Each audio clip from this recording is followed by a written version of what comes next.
proud of yourself? Okay, we got to. First of all, maybe the radio was right. Did you forget how to do levels?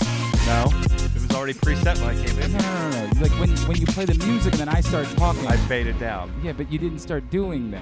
I was waiting for you to talk. No, I was talking. And then you asked me a question.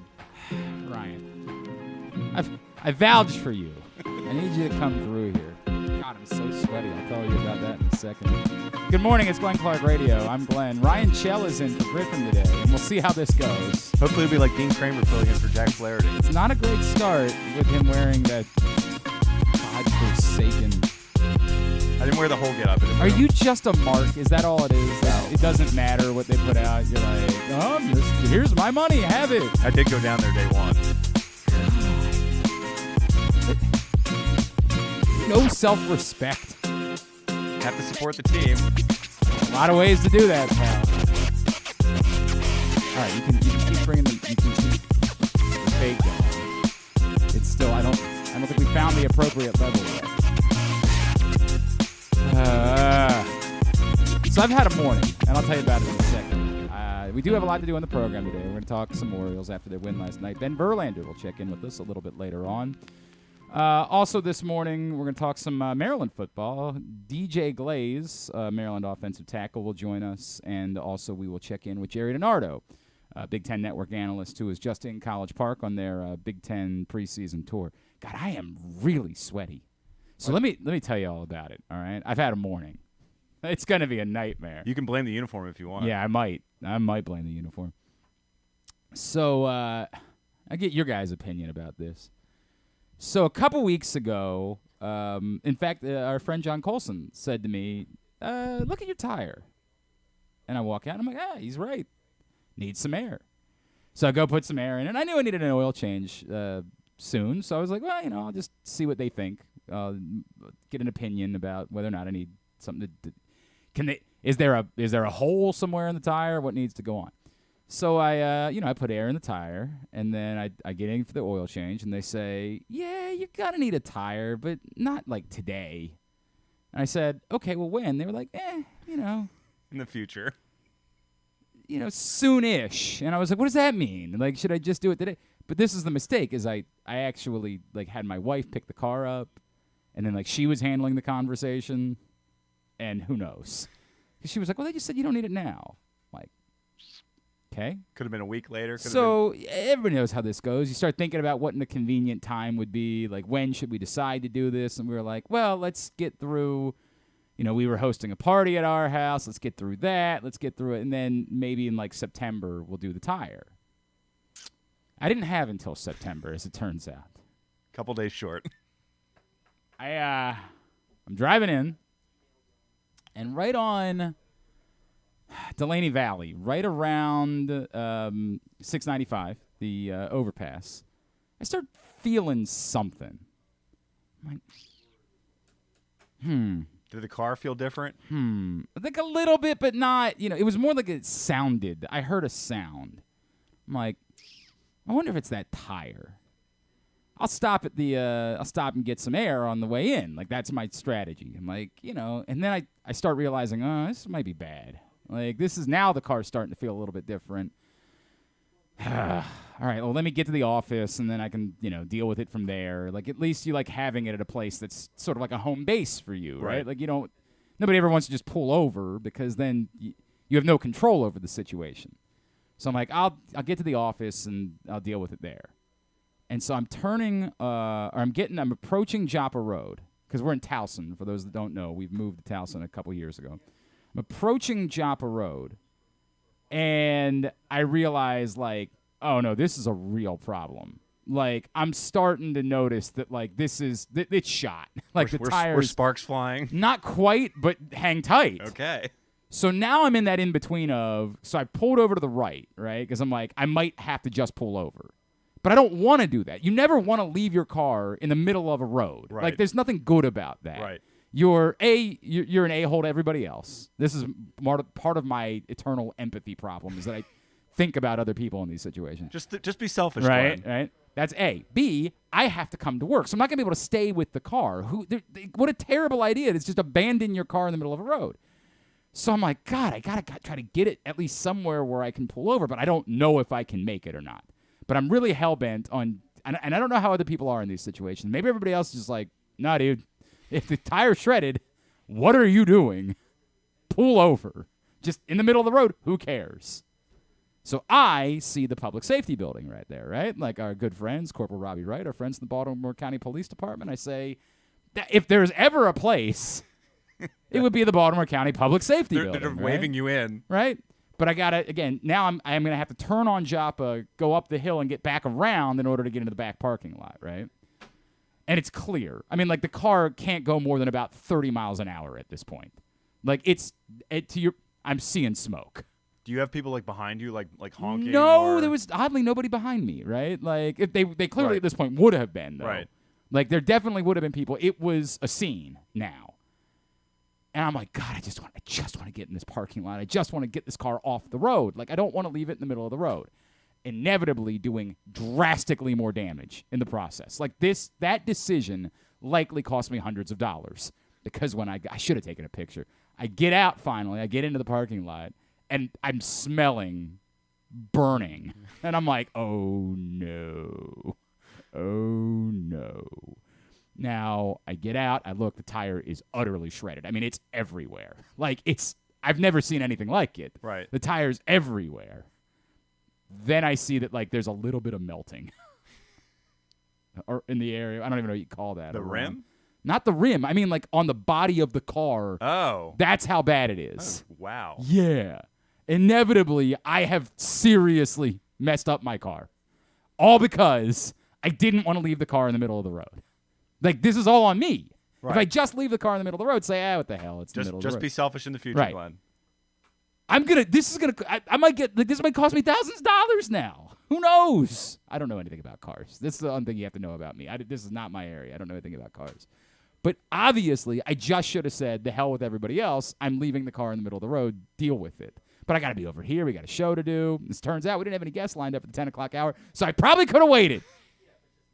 Probably could have just stayed with the car. David Sampson wanted to make sure that you had time started the show late. That life would have gone on if I would have started the show late. But no, I wanted to be here on time. So I'm literally hoofing it from the public safety building. Now, we are down here on LaSalle Road in this business park, which is, I don't know, it's, I don't know exactly. I'm not good with distances. Quarter of a mile, maybe? Maybe that range. Nah, it had to be more than a quarter of a mile. It's got to be closer to like a third or 4/10 of a mile, something like that.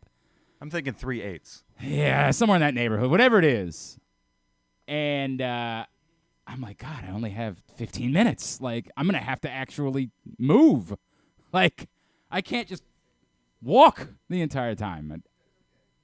Nightmare. So I start at one point running. Then I'm trying to talk to my wife at the same time. Like, hey, how we got to do this? Because I got a game at Loyola tonight. Like, I can't. There's no option for me to not have a car. We got to figure out how I'm going to get a car. If you talk to the place we're taking the car to, I'm just hoping. They're probably calling me right now to be like, we're here. I'm not there. I smell a 10:30 guest for Glenn Clark Radio. Yeah, right. The person from AAA. Hi. Where's the car? We're looking for the vehicle. They called me at 9:55 to be like, you'll be there. We'll be there in 10 minutes. I'm like, great. I won't. Why are you calling me?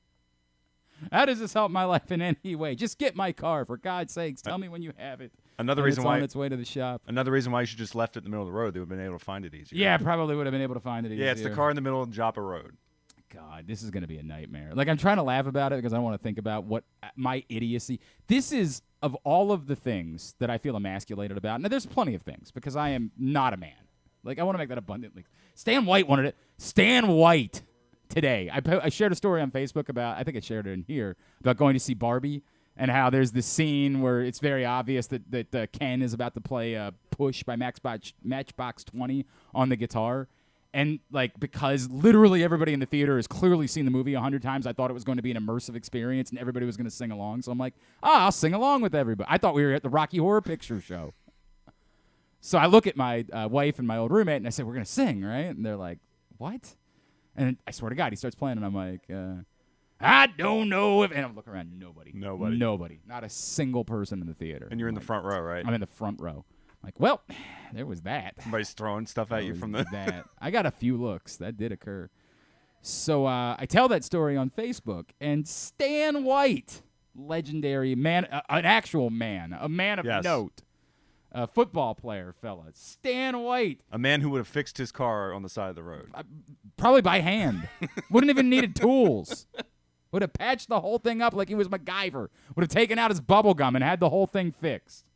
Stan White comments, turn in your man card, which, first of all, I'm going to give him a, like, when was the last time somebody said something about a man card? For God's sakes, what is this, 1994? Yeah. But it's Stan White, so I have to give him a pass because he is a man. Yep. Unlike I.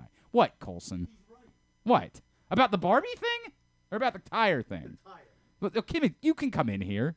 What do you think that I explain the entire situation? You can't change your own tire? No, it's not about changing the tire. It's I'm going to need a new tire anyway, so why wouldn't I just have them tow it to the place that's going to give me a new tire so I can get the process taken care of? Well, that makes sense, but what happened? First of all, I'm not even sure if you should have seen. What happened to get it so shredded though? Why didn't you just pull over and stop? Because I didn't want to leave the car in the middle of a road. Oh, you must have driven quite a while on that tire. Clearly drove much further. How loud was the music?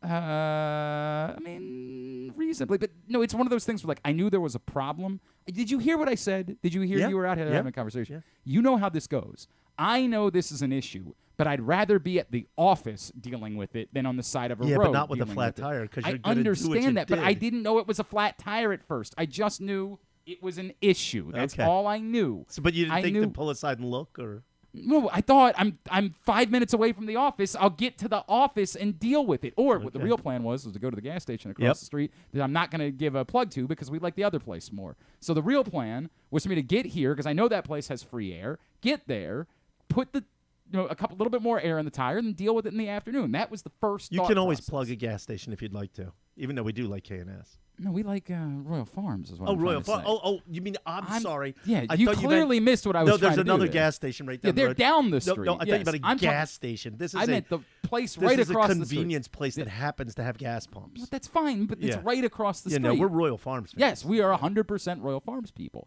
So my thought process is just get there, throw a little more air in the tire, and we can deal with this afternoon. I can get it at the shop, problem solved, right? That's the first thought that crosses my mind. That didn't work out. And then 2 minutes later, I realized I've got a more significant situation on my hands. And then the only thought was don't leave the car in the middle of the road. Whatever you do. Now, again, in hindsight, here's what I should have done. Canceled the show. So, just quick question. Yes. Did the thought of pulling aside and changing your tire ever occur to you? You have a spare. Yes, I have a spare. And it, again, twofold. One, it did occur to me. But to me, I could have somebody else get the car. The work can be. So you couldn't change the tire? No. You're listening to That's the wrong. what we're getting to. You're listening to the wrong part of this. Okay. I could have. It would take me much longer than the average man. So you would have had to get the instruction manual. We're not talking NASCAR pit crew fast. Yeah, this is one of those things where, like, a couple years ago, I was hell bent, like, I'm going to change my own tire, and then 45 minutes later, I said to myself, I'm still not finished changing this tire because I'm just an idiot. I just got the lug nuts off. Yeah, deal with it. I'm an idiot. It's what it is. Fine. Anyway, the moral of the story being, the thing that I'm thinking about in my head is, this thing is going to have to go to the shop anyway. I'm going to need a new tire. Why not? I have AAA. I have free towing. Why not allow them, while I can't do anything between 10 and noon, why not allow them to get it to the shop? And the work can be being done for me while I'm working, right? Like, that's the thought that's going through my head. Which AAA level of membership? I'm the good one. I got free towing. So you can be 100 miles. Yeah, I'm good, right? Like, are they taking it where you want to take it? Yes, of course they are. So that was what was going through my head. Okay. And that's typically what goes through my head in these situations is I could do this. That makes sense. But all I'm doing is delaying the inevitable, which is that I have to deal with it. So why not just pull the thing over and let them deal with the problem? I need a new tire. They can tow it to the place and I can get on with it, and then later today I'll have my car back and have a new tire. So what's the current status? Hopefully somebody's picking up I'm waiting for a phone call because the car is literally down at the public safety building. Like, I just hoofed it from the public safety building here in order to be on time to do the show. I could have today. called you. You could have called me. I could have done a lot of things. There's a lot of things I could have done, but again, the public safety building. Which one is that? that's the one down with the it's all glass, Oh, right? yeah. Like right Ooh. down there. Yeah. It's right there. Fortunately, you're in decent shape, so it didn't. Yeah. I was able to make it. I'm very sweaty, very but not too sweaty. bad. I mean, it could have been worse. I feel sweaty. You looked very comfortable walking up to the front door. I was very happy with myself that I was going to get in by 10 o'clock. I felt like I'd accomplished something. The fact that I was going to. But look, inevitably, I admit, I'm not a man. I understand that. This is what it comes down to. Don't you have to be there when AAA comes? No, you can just leave your car. They can come get it. Really? Yep, 100%. But, then you're like what I'm worried about is that I explain to the person that I call, here's where my car is. That explanation doesn't get to the person that's actually coming to pick up my car, and they're going to blow up your phone here. Correct. They're going to or just pull the wrong car out of the parking lot. Also possible. Which is also an NSA building. Like they called me at 9:55 to say we're 10 minutes away. And I said, great, they haven't called again. Can you please take this call on the air? I would be willing to do that, but I haven't gotten it. I'm very nervous about that. Hopefully, you didn't park next to another broken car. Right. Let's go over the level of mistakes that I have made in this process. Let's rank the mistakes. Should I? Top three mistakes that I've made so far. Number 3. Yeah. Number 3 is not taking a look at your car when you first thought something was wrong. Okay, so you're suggesting that I should have immediately pulled over. Aside and just eyeballed, make sure nothing horrible is wrong. Okay. If I had pulled over and realized something was wrong, I still would have been inclined to have wanted to get the car to somewhere where I could put it. You might take it at someplace closer, though. There weren't a lot of options for that. Yeah. There weren't a ton. You're better off just pulling into a parking lot of a McDonald's. I understand. If there was one of those, I would have done that. No, you understand. There was plenty between where you are and where you ended up. That the mall would have been the only option, really, at that point. That would have been my option. Would have been the mall. Okay. Right? Yes, I could have done that. Yeah. But that's far more. Or again, the Sheraton down there. This is also the problem that I think too much. Or the Sheraton down there. On the other side, you mean? Yeah. I don't like turning left in a situation like that. Okay. You know what I mean? Because then you're kind of in the middle of the intersection, and what happens if I don't like the idea. Still, of I think left. You should have pulled it over to a shoulder or something like that, and walked around and just looked. I don't disagree that in hindsight I should have at least looked. Number 2 mistake. Number 2. Go ahead. Hit that sounder. Number 2. Thank you. Not knowing how to change your own tire. Saying that expeditiously. Oh, okay. Yeah. All right. Expeditiously because had you pulled in the said parking lot, gone, oh shoot, my tire is. This will take me 5 minutes. I got questions and you would about have done that too. I got questions about that too. How many people really know? I mean this. You don't. This isn't a situation that comes up every couple of weeks. Your fancy Camry has air tire pressure things in it. You can check from your cabin. Agreed on that. But I'm saying, how many people genuinely can get a tire that don't do this? That it's not a regular. Are we talking about men or the entire population? Men. Men my age, not your age. People your age. A little hurtful. No, but you understand. The people your age are more MacGyver-ish. Like we are the era of the internet where if we you don't have people skills. your age we and Googled younger, the tire shop, which I have 2 kids in their late 20s, and do you trust that they could expeditiously change their tires? Yes, and I'll tell you why. Because I bought them a car, and before I would let them drive it and give them the key, they had to jump start it and they had to change a tire. Yeah. John, did you just pull all 4 tires off the car and just left it on cinder blocks for your kids out? I should have done that. No, I actually literally just wouldn't give them the keys. I'm like, there's the stuff, change the tire. I showed them how to do it, but I made them do it on their own. I think one of the big problems for me is that I do remember my father going over that with me when I was 16, but then you don't use it. It's like I taught myself how to play the piano when I was 17 years old. And do you think I could play the piano today? Can you use jumper cables to jumpstart a car? Yes, 100%. But I've had to do that a few times. Yeah. That's something that I've had to do. How many times have you had to change your tires? Have I had to? Look, I'm going to say something for a moment. Just in my short memory of Glenn, there's been an inordinate number of tire problems. I don't think inordinate. I'm going to say not 3 or 4 over the past couple of years. Maybe 3. And I think I've had 1 in 8 or 9 years. Okay, you're clearly more in tune with your vehicle than I am. I'm curious what you're doing to the tires. I don't think there's anything That's I'm doing number 3. to the tires. Tires just don't stop working. Are you doing? I They think hit a at some curb. point tires absolutely Well, do. at some point, yes. but not the ones on your car. Well, you say that. I don't know that there's ever been new tires put on this car. It's I look at the 2018 look at the vehicle. tires on your car.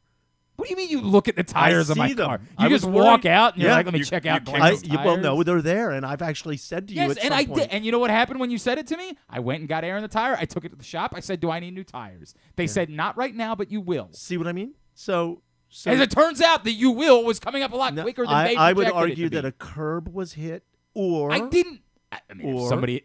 What? or that you ran over a nail. Yeah, no, or that's something possible. Like that. This morning, something happened that exact. But I would have thought. Or that I last would've- night, because you don't glance at your tires before you I leave. don't. I Yeah. don't glance at my tires before I leave. That's 100%. And you accurate. didn't And clearly. I can't. I you don't clearly didn't look at the I- warning that popped up on your car. There was no that- warning. Oh that yeah, popped there up. was. There was no warning that Guaranteed. popped up. No warning popped up. Guaranteed. Well, if anything, like you and me take the same route to get here. If anything, the nail would have hit my car before yours. No, that's not. It could have happened anytime. You're just saying nonsense. So Number 3 mistake. no, number one, we go the other way. Number 'Cause you- 1 yeah, go ahead. mistake. Number 1. Yes. Not just calling us for help. Well, okay. First of all, Literally saying, "Hey, I'm stranded. I'm still I've going to got be in this, the that, same and the spot. other." You Like- might not have to hoof it up the road. I you don't might mind. not, The you hoofing know. part is not the it's the least of my concerns. I mean, I'm sweaty, but like, so what? I can live with that. I'll be okay. Okay. You know what I mean? Like that part. And by the way- I think you did that in reverse. I order. was think just going that to was say. I number was just going to say.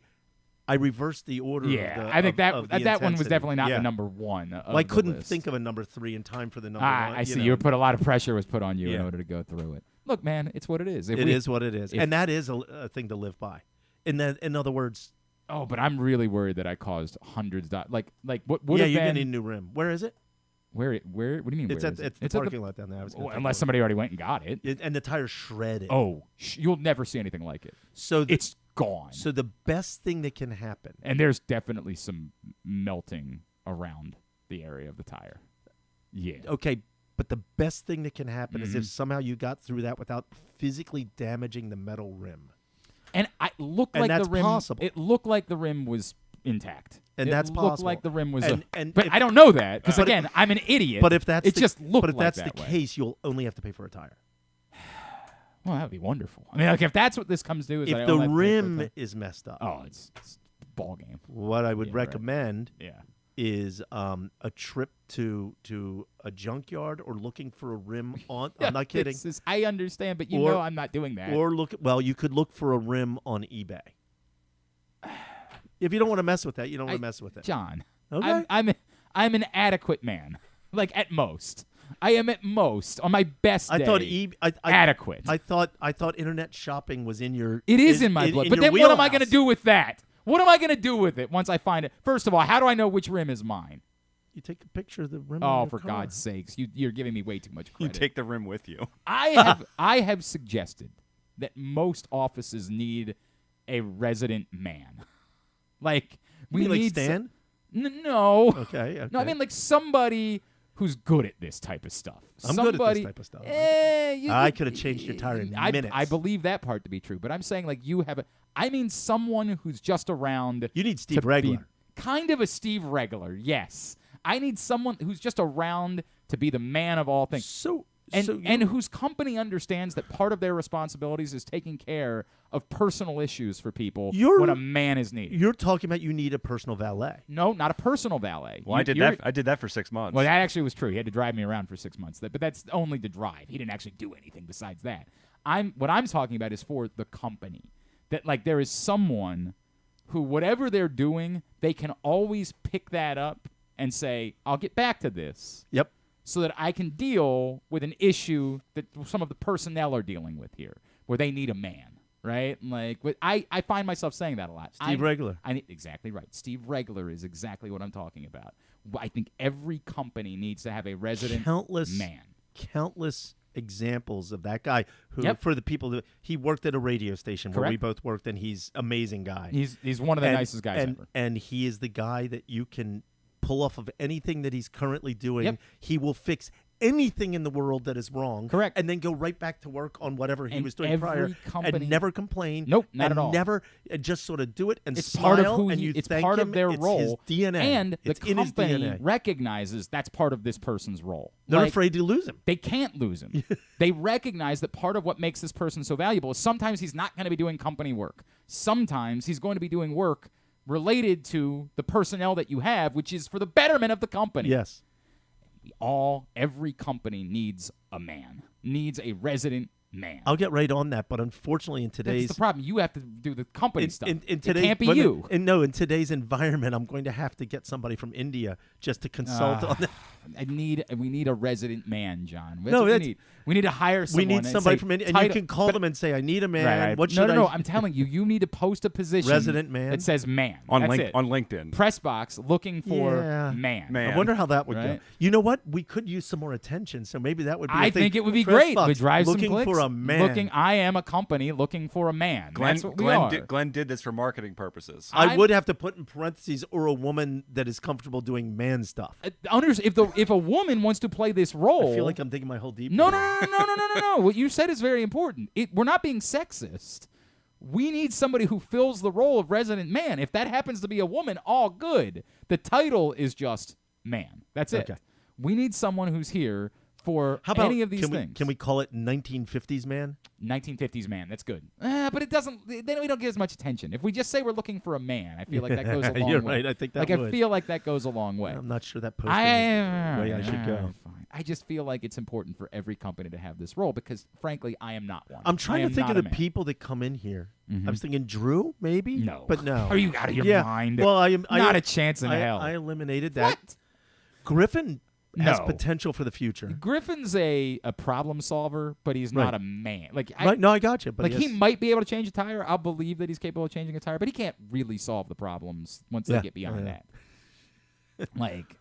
Well, I'm trying to nobody in our crew. These people, you know who these people are. Gonzalez? No, not Gonzalez. But you know this is your boy Dave from KNS.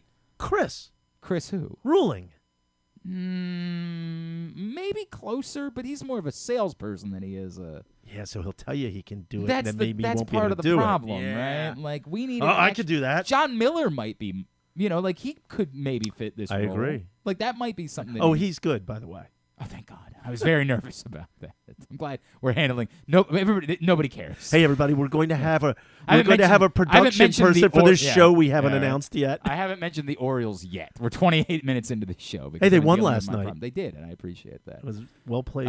So the moral of the story, again, I think the first thing I should have done is just said I won $10 on Superbook. That's nice. I like that. Did you use the code Glenn Clark 23? I did when I signed up. Look at that. And did you get $250 worth of a first No, bet? Because your first bet wasn't $250. My first bet was $100. So you matched $150, which I won. Look at that. And then I got the other $100. Yeah. So, and they sort of met that out at 25% of whatever I'm betting. Right. It's kind of cool. It's like getting a 25% discount on all your bets. Yep. Until your special is used up. 100%. So you can check that out by using the code GlennClark23 at Superbook.com. So again, I think in order, next time, leave it alone. Don't confuse people. I think the next time this happens, I'm just canceling. This is another inherent problem is that I'm not good at just saying no show tonight. Well, I'm not good at that. Okay, now from my perspective, I'm very good with that. Yeah. That makes me very happy. I'm sure it does. I understand. Until you realize how many more hundreds of dollars I just have damage I just did my car. And I understand.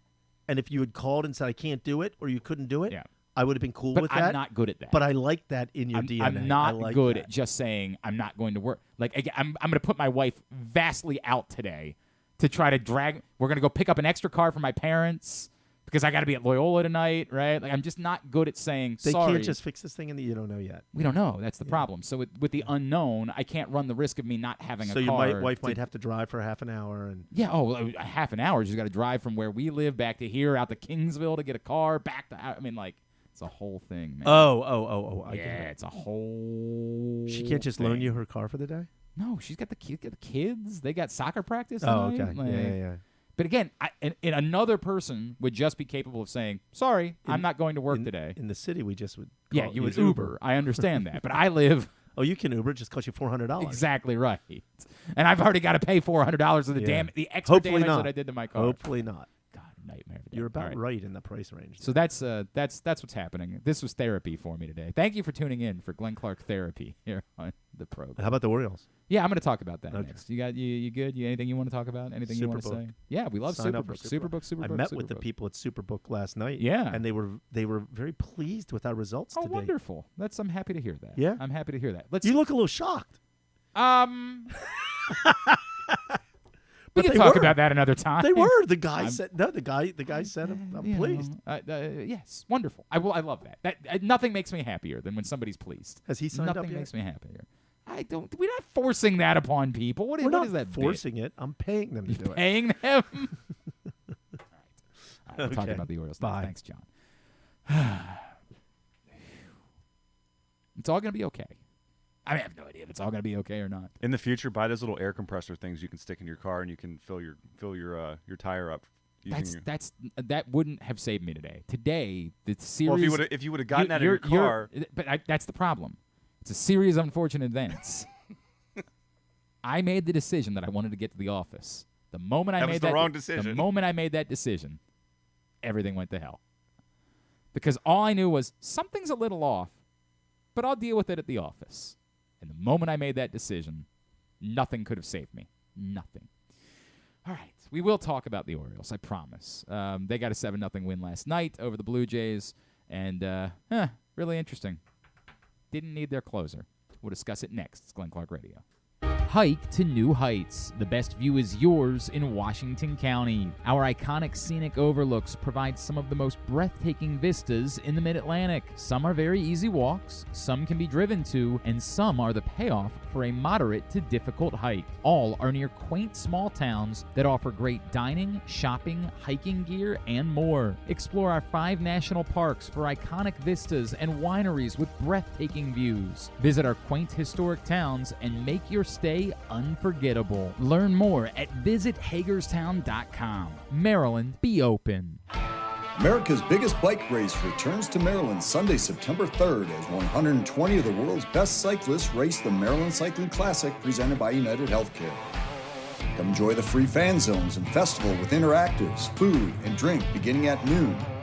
Then see the exciting race conclusion from 3 to 5 p.m. in the Inner Harbor. Come be loud, be proud, and let the world hear you. For more information, go to marylandcyclingclassic.us. Soak up summertime fun in Charm City. Enjoy only in Baltimore festivals, mouth-watering eats, and endless entertainment. Cheer on the O's at Camden Yards. Pick crabs by the waterfront. Beat the heat inside a world-class museum and make memories that will last a lifetime. Go to baltimore.org for more information and to plan your visit. You feel that? That's the sound of football coming back, and now's the time to place your preseason bets with Superbook Sports. Superbook is the most trusted name in Vegas, and now you can use my promo code GlennClark23 to score up to $250 with their first bet bonus. Win or lose, they'll match your first bet up to $250 with the promo code GlennClark23. All one word, no spaces, 2 N's in Glenn. Don't miss out this football season. Win some money with Superbook Sports and that promo code GlennClark23. Visit superbook.com for terms and conditions. Gambling problem? Call 1-800-GAMBLER. I'm Michael Jangrandi, president of AJ Michaels, your carrier energy expert for 44 years. Save money, energy, and make your home more comfortable and virus-free. Find us at ajmichaels.com. That's ajmichaels.com. Maryland drivers, did you know you can save up to 77% on tolls with an Easy Pass Maryland discount plan? That's right, 77%. It's never been easier. Pick the plan that's right for you at driveezmd.com. We'll keep you moving. It's a Maryland thing you wouldn't understand. Where the waves meet the shore, you will find Dorchester County. Hi, this is Jimmy Charles. When I think of Maryland, I think Dorchester County on the eastern shore where it's open for making memories. Dorchester County, it's a Maryland thing. For more info, visit www.visitdorchester.org. It's a Maryland thing. Hell yeah. It's a Maryland thing. Picking a restaurant to try for the first time? Let's look at the Costas Inn. Here's a few checklist items. Quality of the food? Check. Quality of service? Check. Does restaurant have plenty of free parking? Check. And finally, does restaurant have delicious steamed crabs, crab cakes, crab soup, and specials galore? Check, check, check. Costas Inn, 4100 North Point Boulevard. They check all the boxes. Make the most out of every day in your Toyota RAV4. Available in hybrid or gas-only models. A RAV4 can get you where you want to go in style. Check out buyatoyota.com for deals on new RAV4s from your local Toyota dealer today. Check out PressBoxOnline.com every day to find daily winners and betting advice from Jeremy Kahn. And if you want some advice about life decisions that you probably shouldn't make, here's Glenn Clark. All right. Back in here on GCR. Hey, Stan the Fan Charles and Gary Stein. Actually, no Gary Stein tonight. It's just Stan the Fan Charles and our buddy Bo Smolka from PressBoxOnline.com getting together to talk some Ravens. Tonight at 7, Facebook.com/PressBoxSports. If you miss it live, you can watch it YouTube.com/PressBoxOnline or PressBoxOnline.com/video. All right. I guess they got the car because I got a little text. I got a text before the car had been picked up that said you can follow along, like the truck's progress. And there's this like little image that shows a truck driving along. And I think it looks like it's driving to where I wanted them to take the car, not to here. So hopefully they got the right car. Hopefully that's the case. You can watch the truck driver like literally stop at Royal Farms, get a coffee, right? Take a bathroom break. I don't mind. That's weird. All right, Orioles win last night, 7-0 over the Blue Jays. That's wonderful. Dean Kramer obviously was brilliant. Would be nice to still have some clarity on Jack Flaherty, but we don't have that.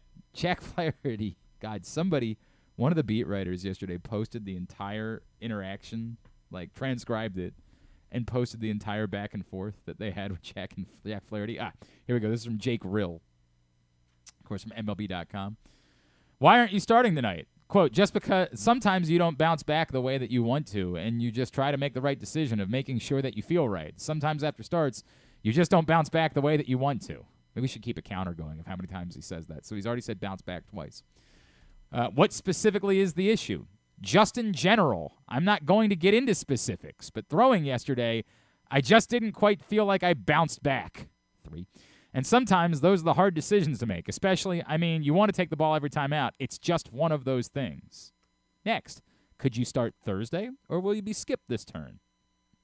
I don't know if that's been discussed and whatnot, but just in terms of yesterday, I didn't quite feel right. Didn't quite feel like I bounced back. 4. I had a long one there in San Diego, so... Well, are you feeling better today? Yeah, we've been working on things and just trying to get ready for the next one. Is this concerning for you? It's not concerning. Guys push things around all the time depending on the way it works out. What does that mean? What language is that? Sometimes you just don't hear about it. But when it comes right before a start, you're going to hear about it. Is the issue mechanical or physical? Sometimes you just don't quite bounce back right. 5 references. I have no idea what any of that means at all. No clue what it is that Jack Flaherty is attempting to say. I assume that if it was a bigger deal, that the Orioles would have put Jack Flaherty on the IL.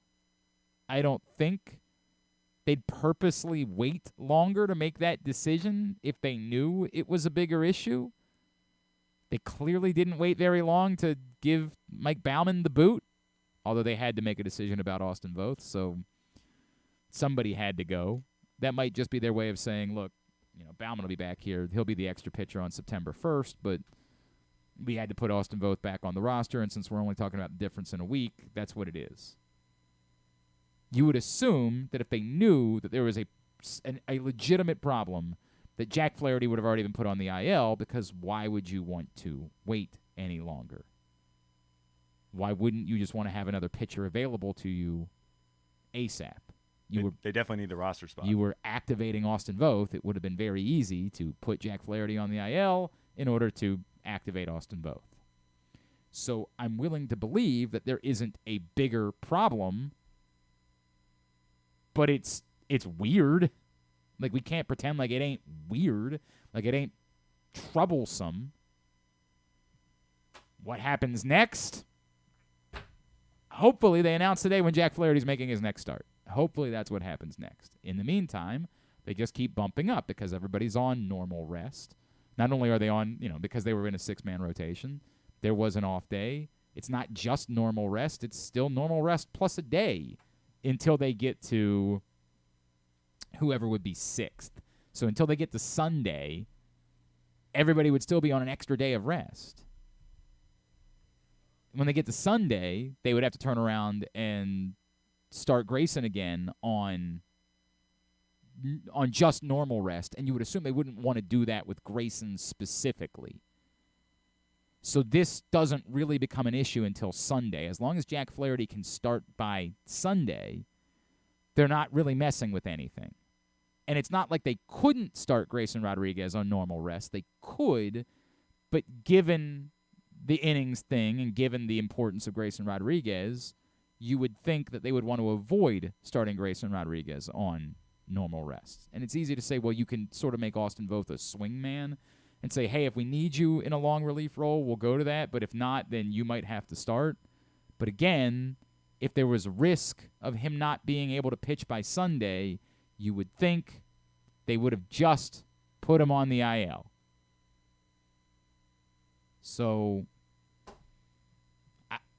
I have every reason to think at the moment this is not a team that normally likes to just waste roster spots. I know they were kind of doing that with Austin Hayes ahead of the All-Star game because they wanted to allow him to participate in the All-Star game, and that was kind of a favor that they were doing to him, so you can say that, but that was a unique circumstance. This is not a team that typically wants to waste a roster spot. If they don't know that you're going to be okay, let's just go ahead. It's 10 days. Like, it's 2 starts that we're talking about. They also have an off day next Thursday. Yeah, but they don't have an off day until they have 9 days without an off day. Right. Which is, a tough thing for them to do. But they could just stick with a 5-man rotation. I don't think they want to do that with Grayson Rodriguez. I don't think they want Grayson Rodriguez starting in a normal rest situation. I think they want to try to keep that distanced for him in order to limit things. Now, again, if it's one time, and they're saying, well, Flaherty could be ready on Monday. Okay, one time is probably not going to be the make or break as to whether or not Grayson Rodriguez can pitch in October. The other thing, of course, from last night, first of all, great to see Anthony Santander back, obviously, and boy, my God, he looked like Vladimir Guerrero going down to get the 1 home run. He listened to Connor Newcomb's interview yesterday. Yeah, maybe. They needed him back. They needed him getting going. Hopefully that continues moving forward. That would obviously be very, very good news for the Orioles. So that's a big storyline yesterday. Earlier in the game, they were continuing the storyline of not getting big hits with runners in scoring position. They just wanted to keep that wacky bit up, but I get it. They were facing Kevin Gausman. I understand that. Boy, it seems like they have just been facing, other than the A's series, all they've done is face really good pitchers for the last month. So it was nice to see the offense break out, and of course the Mariners helped in that capacity. They were really beneficial. Would have been nice to not waste a bases loaded situation with 1 out earlier in the game, like that one rubbed you the wrong way. But all in all, great night. I couldn't help it. I couldn't help but react to the fact that they ultimately didn't need Felix Bautista. I couldn't help it. I have made peace, as we talked about, Ryan mentioned we had Connor Newcomb on yesterday, and I talked to more baseball people during the course of the day yesterday. I made peace with the idea that this is not unique to the Orioles, but it still cannot be defined statistically. It's more a mental or emotional thought process of if we're going to use this level of a pitcher, a leverage pitcher, we better be doing it to win the game, not to keep the game going. I still disagree with that thought process, or I disagree with the way that you go about getting to that thought process. If you're unwilling to use Felix Bautista for a second inning at home because the priority is to protect Felix Bautista's availability for the next day, then I would pitch those guys out of order. I would pitch someone else in the 9th when there's no one on base. Say, either we win the game and don't need Felix Bautista, lose the game, still have Felix Bautista available for us for the next 2 days, which clearly is a priority for you guys, or we pull out Felix Bautista in the 10th inning when he's a better option for pitching with a runner on second base. That would be, if you're hell-bent on not going 2 innings, if there's no world, even if he only pitches 9 pitches, If there's no world in which you're going to allow Felix Bautista to pitch 2 innings at home, then don't pitch him in the 9th.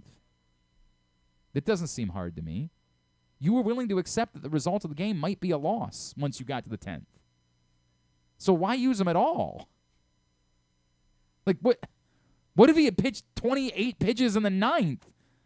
Then they lost the game anyway. Then he's not available the next. If there's any thought, then don't pitch him in the 9th. Or maybe be willing to throw him for 2 innings at home. Maybe consider that. But I accept that it's a way of thinking. The part that we keep coming back to is worrying about the next night doesn't really make sense because you have no clue if you're going to need Felix Bautista the next night or not. And as it turns out, of course, you didn't need Felix Bautista. Now, to be clear, I don't know that if they would have put Felix Bautista in the game, that they would have won on Monday night. I would feel better. I sure don't think that he would have left a meatball over the plate for Brandon Belt. Now, other guys have just run into him this season. That's happened, where they just get lucky, they swing, and what's the whole thing? Swing hard just in case you make contact.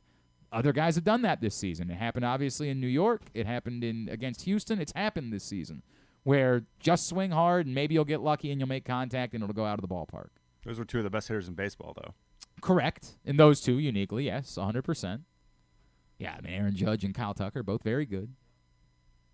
Brandon Belt's a good hitter. Let's not pretend like he's not a good hitter. Who knows? Maybe Brandon Belt would have run into one, but I feel less likely that would have been the case. But it's the thing that we all talk about.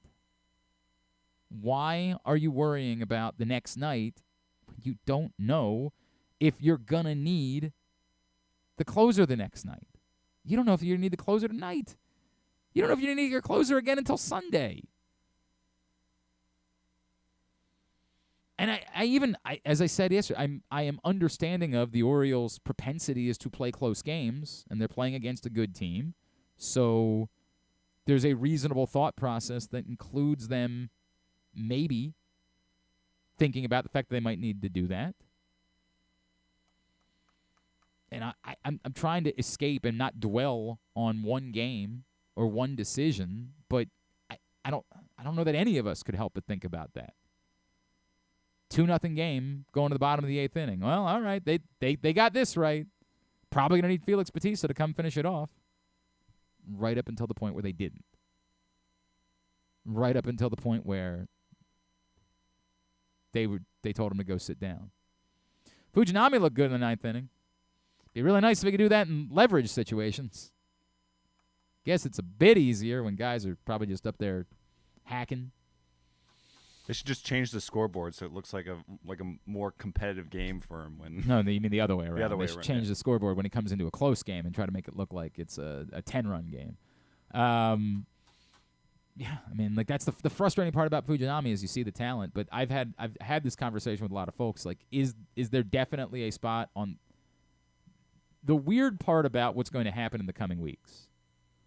Is we say maybe Bauman's the guy that returns for the roster spot, right? But like Wells and Means are clearly in the picture too. Maybe DL Hall's still in the picture in some way. This is one of the troubles of not having the really expanded rosters that you had once upon a time. I would still like to know if DL Hall could be helpful to this team, but the clock's kind of running out on that, and it seems like it's not a priority for them. So at some point I can be dismissive of it. But Wells and Means are definitely part of the plan still for this team this season. Not all of these guys are going to end up being on the postseason roster. And it's easy to say that, like, you know, Nick Vespe's not going to be there. Or, you know, whoever you want to say. I mean, maybe the answer is that Mike Bauman's simply not going to be on the postseason roster. Maybe that's what they were kind of trying to tell you yesterday. That's wild given where Mike Bauman was at times this season, but, you know, you kind of understand it. You never really came up with a defined role for Mike Bauman. He was never at times he was asked to be an innings guy. At times he was put into leverage situations. There was never one thing that he was allowed to excel in. And if ultimately they come to the point where they say, well, if we don't have one defined role for him, we just might not put him on the postseason roster. That's a bummer for him, but you I don't want to say you get it, but you kind of get it. But if Wells and Means are going to be on the postseason roster, and this is presuming there's no injuries, right? Based on the pitchers that you have right now, again, easy to say Vespi won't be on the postseason roster. Who else? Who else that's currently here isn't on the postseason roster for you to get both Wells and Means on that roster?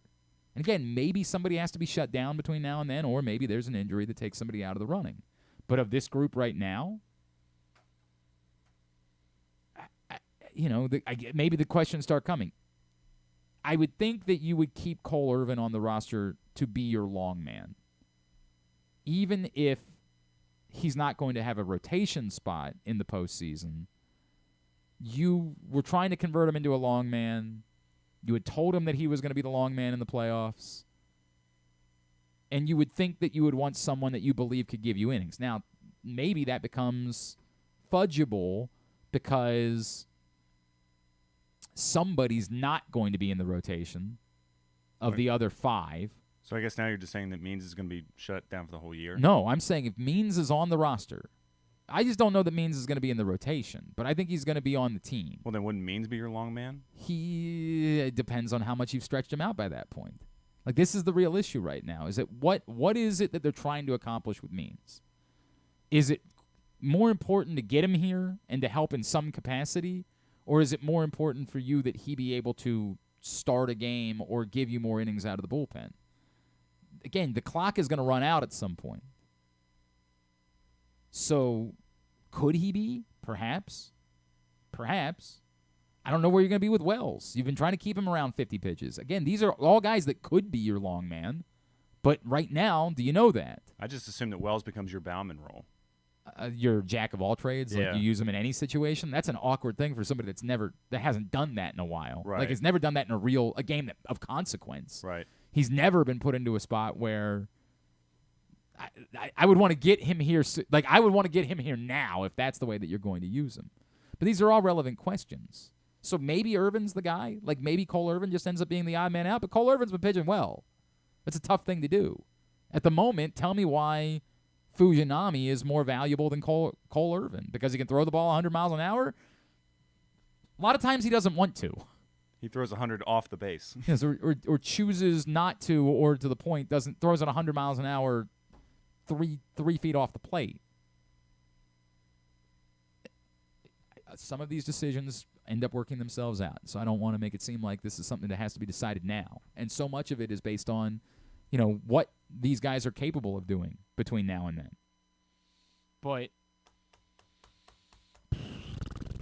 But it's interesting to me.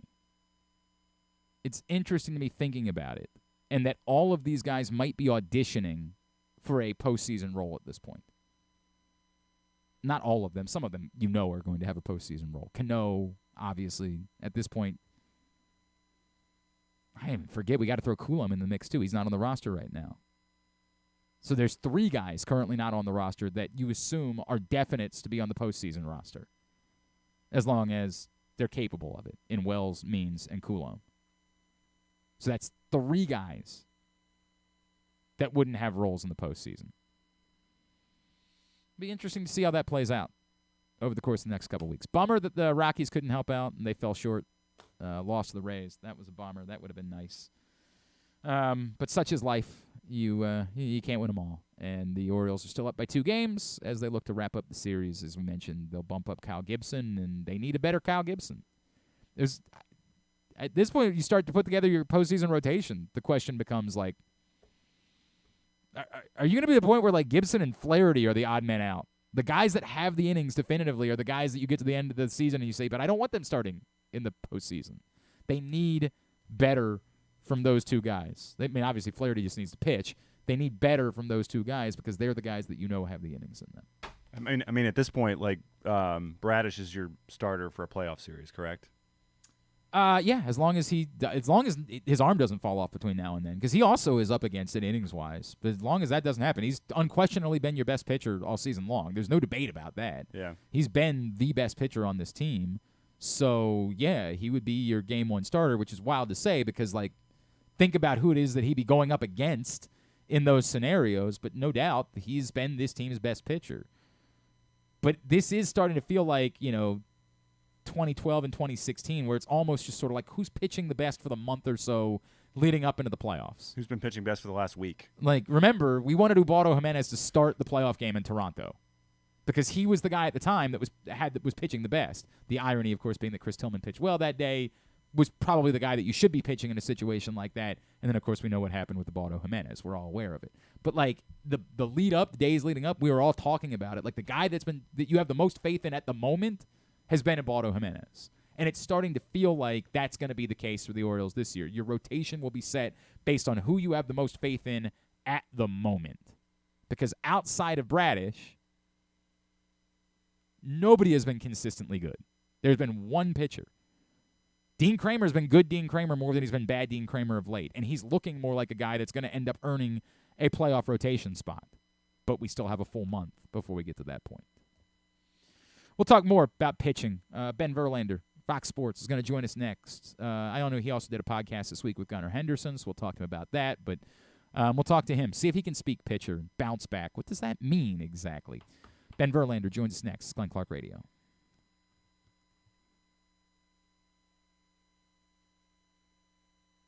Football coming back, and now's the time to place your preseason bets with Superbook Sports. Superbook is the most trusted name in Vegas, and now you can use my promo code GlennClark23 to score up to $250 with their first bet bonus. Win or lose, they'll match your first bet up to $250 with the promo code GlennClark23. All one word, no spaces, two N's in Glenn. Don't miss out this football season. Win some money with Superbook Sports and that promo code GlennClark23. Visit superbook.com for terms and conditions. Gambling problem? Call 1-800-GAMBLER.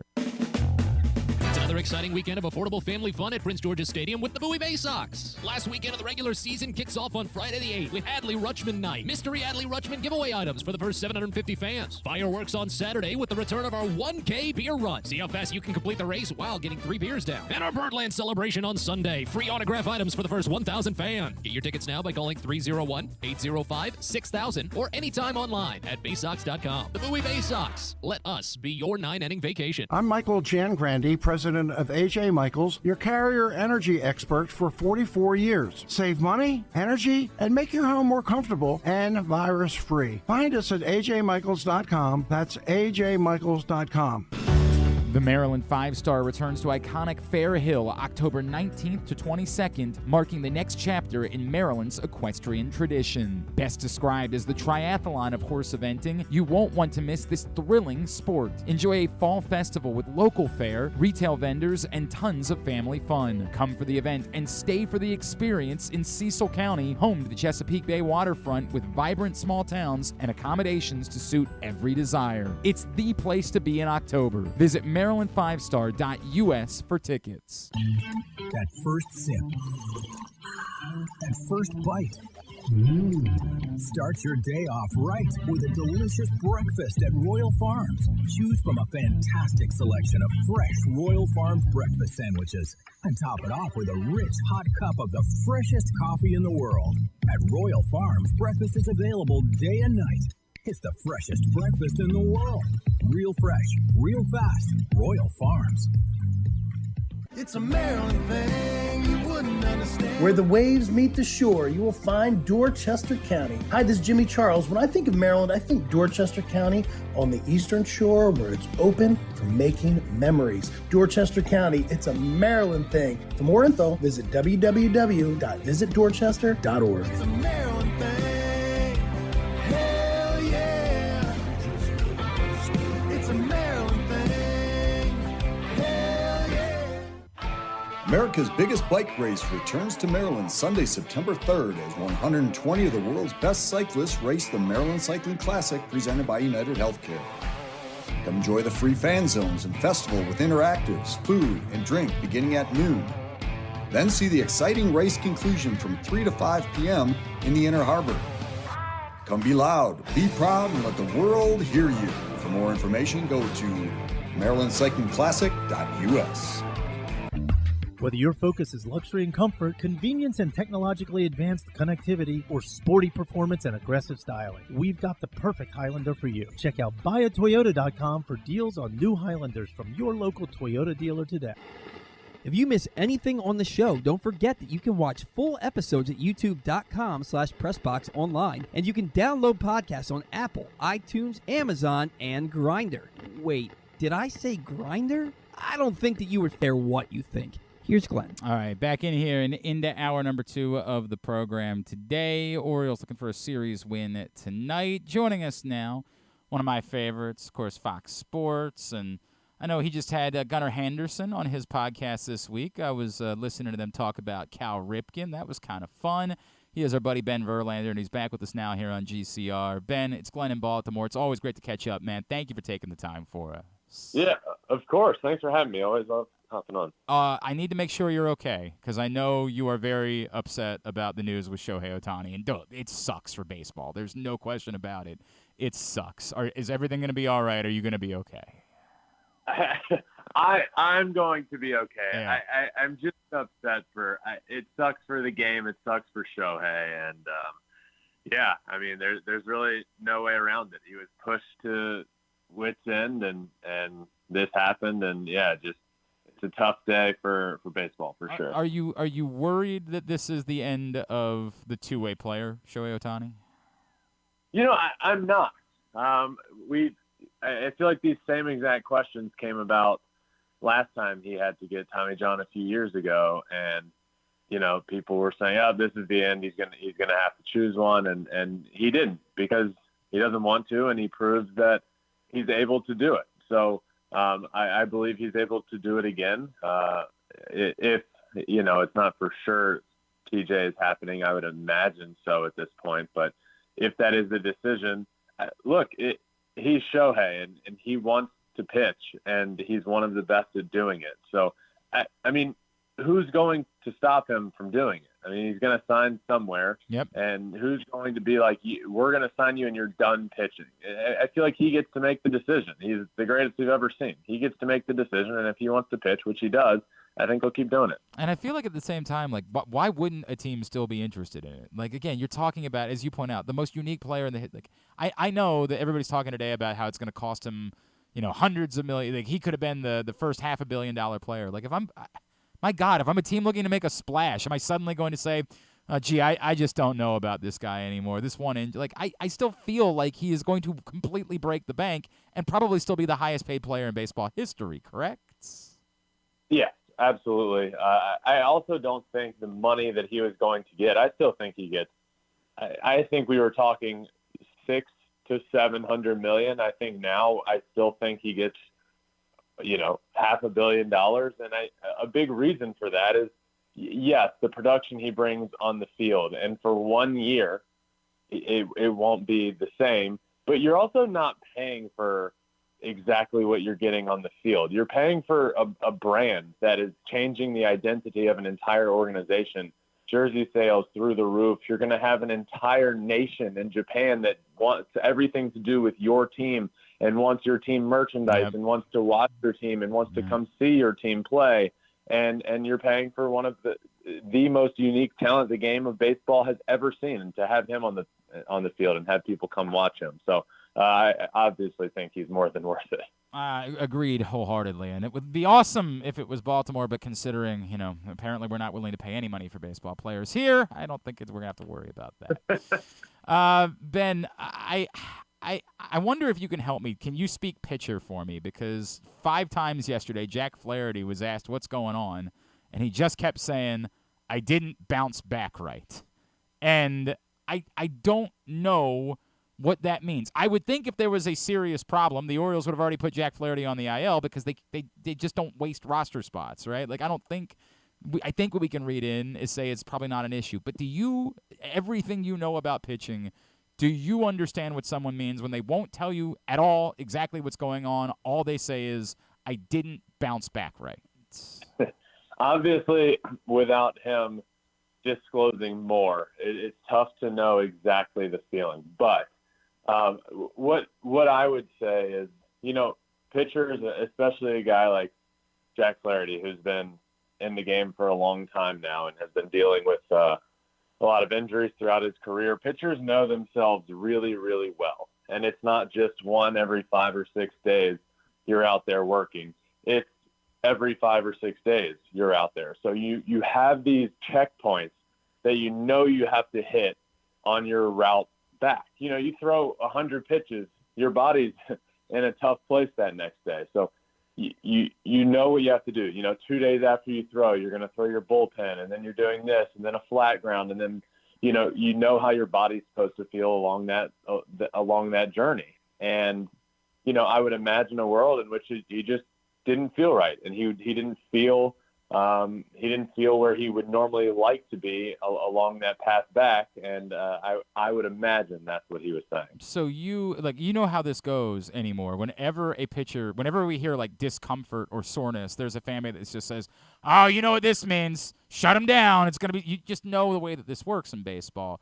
You think there's a reasonable scenario where it really could just be, hey, look, I didn't feel exactly right, but everything's fine, and I'm gonna be okay. I'm gonna make the next start. There's no reason to panic about something like this. There's reason to panic, but great. Thanks a lot. Now I feel like you tweeting about Shohei Ohtani, Ben. Not that Jack Flaherty's been. I want to make that abundantly clear, but you know what I mean. Every time you're exactly right, and every time you start hearing things about a pitcher, and I was starting to say this about. You bring up Shohei. The last 2 months, he's been coming out of starts for arm fatigue or this or a cramp or just something was off. And, maybe it wasn't the fact that he had a torn UCL yet. I don't think he would have been able to pitch multiple times with that. But something was off. So that becomes the worry is, okay, well, maybe you're not hurt yet, but what is off? And this could also be Jack Flaherty's way of saying something didn't feel right. I've been injured a lot in my career. I know when something is wrong before it really happens. So maybe it was just I'm going to pump the brakes here for just a second and I'm going to be fine. And the fact of what you said, they haven't, gone to a new roster spot, nothing like that, and nothing alarming has come out yet. So to answer the question, of course there's cause for concern. Mm-hmm. I can't lie to you. But I'm going to take him for his word and just say something just felt a little off, and he knows his body better than anyone on planet Earth, and he's going to hold off for a second. All right. I hope that's the case. I hope it'd be really difficult for the Orioles to have made one move at the deadline and to have gotten 3 starts out of the guy. That would have been a really difficult thing. Ben, we were talking about in the last segment, I wonder if you could help us out with it. Let's just say the playoffs started tomorrow. You're the Baltimore Orioles. How are you setting up a playoff rotation at this point? Oh, man, it gets difficult. And this is, are we assuming that Jack Flaherty is there? I would say at the moment we're still assuming that Jack Flaherty's part of it, yes. Okay. So I would go, I'm going to go Kyle Gibson. Wow. Okay. I mean, I feel like Kyle Gibson this year has been having him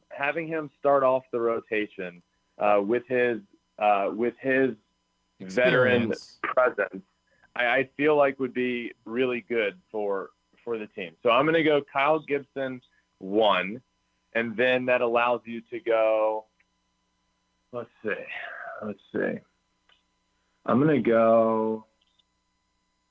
probably going to go Flaherty at 3 would be my guess. Okay. So you're going Bradish 2 then? Yeah, I was back and forth between Bradish 1 or 2, and I think I like going him.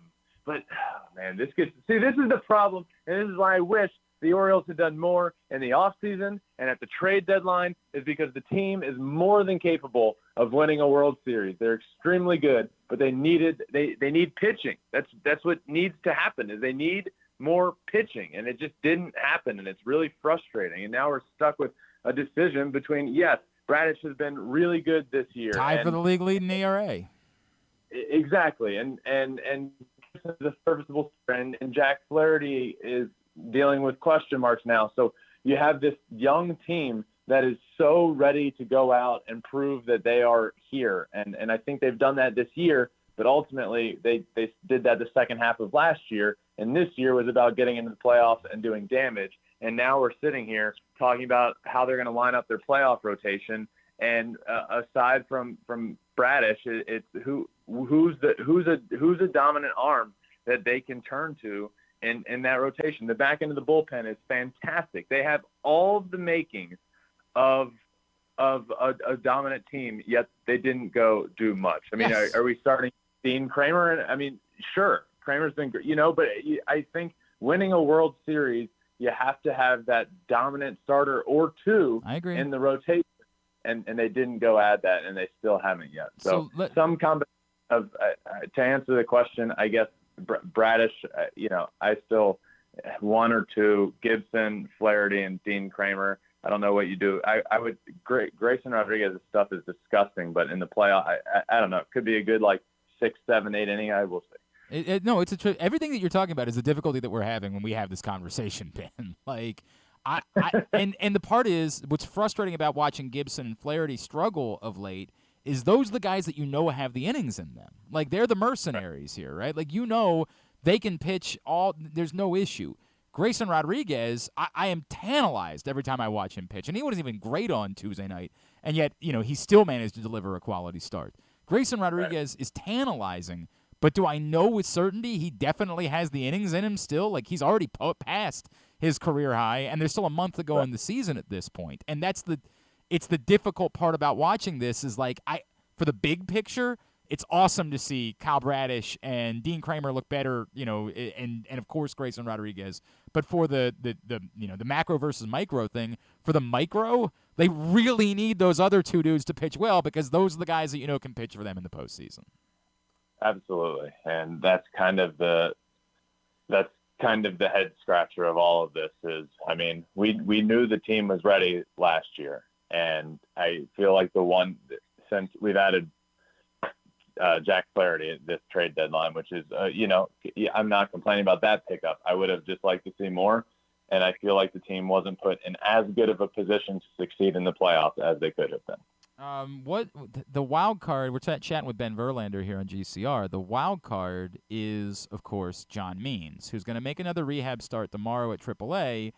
And Brandon Hyde says he's on track to be back in early September, but he went 4 innings. He's made 3. This will be his 4th rehab appearance, and the longest he's gone so far is 4 innings.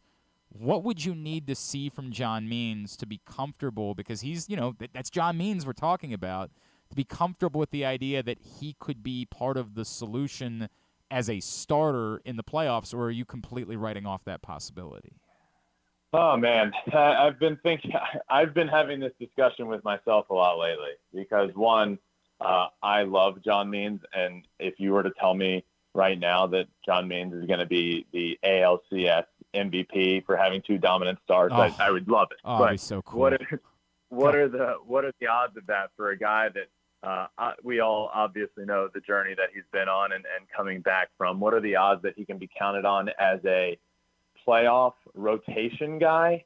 Man, I would say that's slim, but I would love him to get to a place where he can be used. And look, there's still a month left of the season.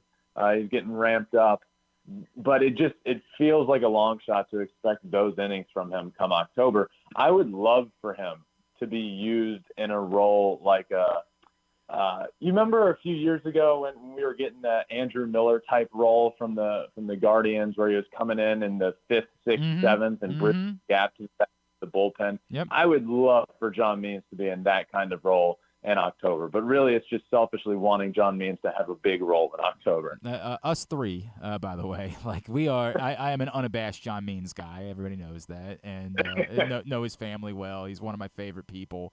And I think it'd be incredible. And again, it's such a wild card, right? Because if in some bizarro world he was able to ramp up to that point, when you talk about a dominant starting pitcher, he could be that guy, right? He could be that type of difference maker. But definitely, to your point, it's difficult to assume that at the moment. It's tough.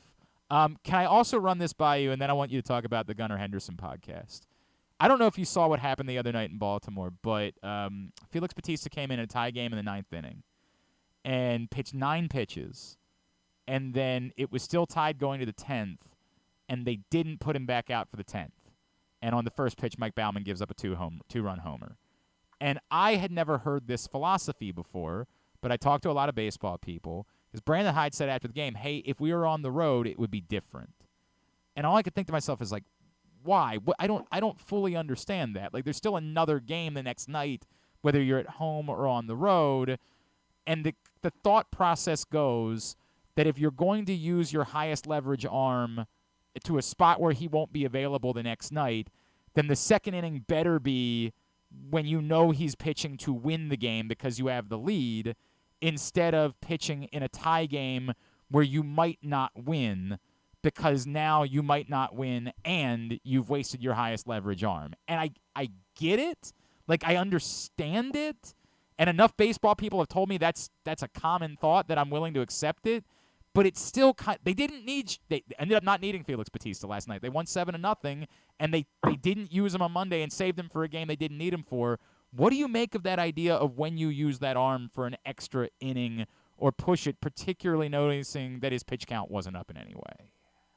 You know, it's interesting you bring this up because I had this conversation literally yesterday with some older MLB retired guys because we were watching a Brewers game and Devin Williams came in the ninth inning in a tie game instead of obviously in a save situation. So the rules are changed if you're on the road or at home, because if you're at home and it gets to let's say the ninth, and you're starting to think about extras, there will not be a save situation. Right. If you win the ball game, you win the ball game. You don't have to go back out there. So I like the decision of if you get to the bottom of the eighth at home and you're tied. Okay, so if you get to the bottom of the eighth and it's tied, that's when I like to warm up the closer and throw him out there in the ninth in a tie game and then go and win it in the bottom of the ninth. If you're at home, that's the route I like instead of an eighth inning type of guy, or I say bring him in the ninth in a tie game, try and win it in the bottom of the ninth, give your team that possibility. And then if you get to the 10th, then it's all hands on deck in the bullpen. You got to go a different route. Okay. All right. So then you're on board with it. Again, it's not just you and it's not just Brandon Hyde. I heard from a lot of other folks. It's just, I don't know. It's weird to me, and I couldn't help but think about it when you didn't need Felix Bautista the next night. I'm like, might have been nice to have maybe had him use a couple more pitches the previous night. All right, Ben, you had Gunnar Henderson on Flipping Bats this week. Tell everybody about it and where they can find the podcast. Yeah, Gunnar is he's just an awesome dude, and it was really an interesting conversation for me because one talked all about this Orioles team and how good they are and how far they can go, and really not about this year, but over the next decade, how excited he is about this team.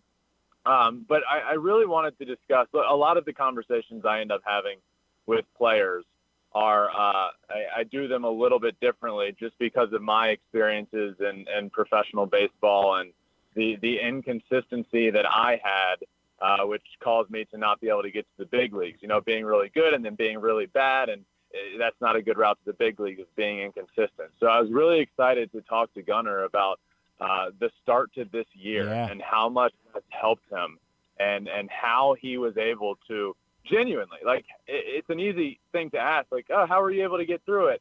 But, I don't really, I know I've experienced it. It's not easy, and there is a way, but it's very, very difficult on people. So to ask him that question and to hear him tell the story and tell the reasoning for being able to get through that and turn things around, for me, was fascinating. And there were some great reasons, but the best one I heard is that he got a haircut in Milwaukee and it turned everything around. So all I needed to do was get a haircut throughout my career. Apparently. Yeah, right. That's all the difference. All the difference in the world. Oh, that's great, man.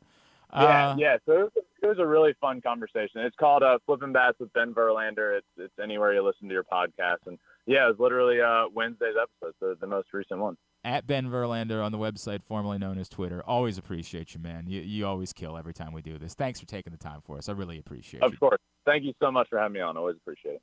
Ben Verlander, Fox Sports, with us here on GCR. I'm struggling with this because it is a commonly held belief Ben Verlander joins the list of folks that I've talked to about this. It ain't just me. It ain't just him. It is commonly held amongst baseball people. It's different at home than on the road. And I can understand it. I can get it. But I still struggle with it. I really do. Particularly if the thought is, well, hey, we can play for one run. Well, then can't you assume that you can get that one run in the bottom of the inning? That's my issue. Can't help it. Can't help but think about that. Hey, today's show is brought to you by your local Toyota dealer and buyatoyota.com. The Toyota Tacoma comes in a range of models and trim lines, so you can choose the perfect Tacoma to reflect your unique personality and driving habits. Check out buyatoyota.com for deals on new Tacomas from your local Toyota dealer today. All right, let's switch things up here in the second hour of the program, and we're going to talk a little Maryland football as they get ready 1 week from Saturday to open up the season against Towson.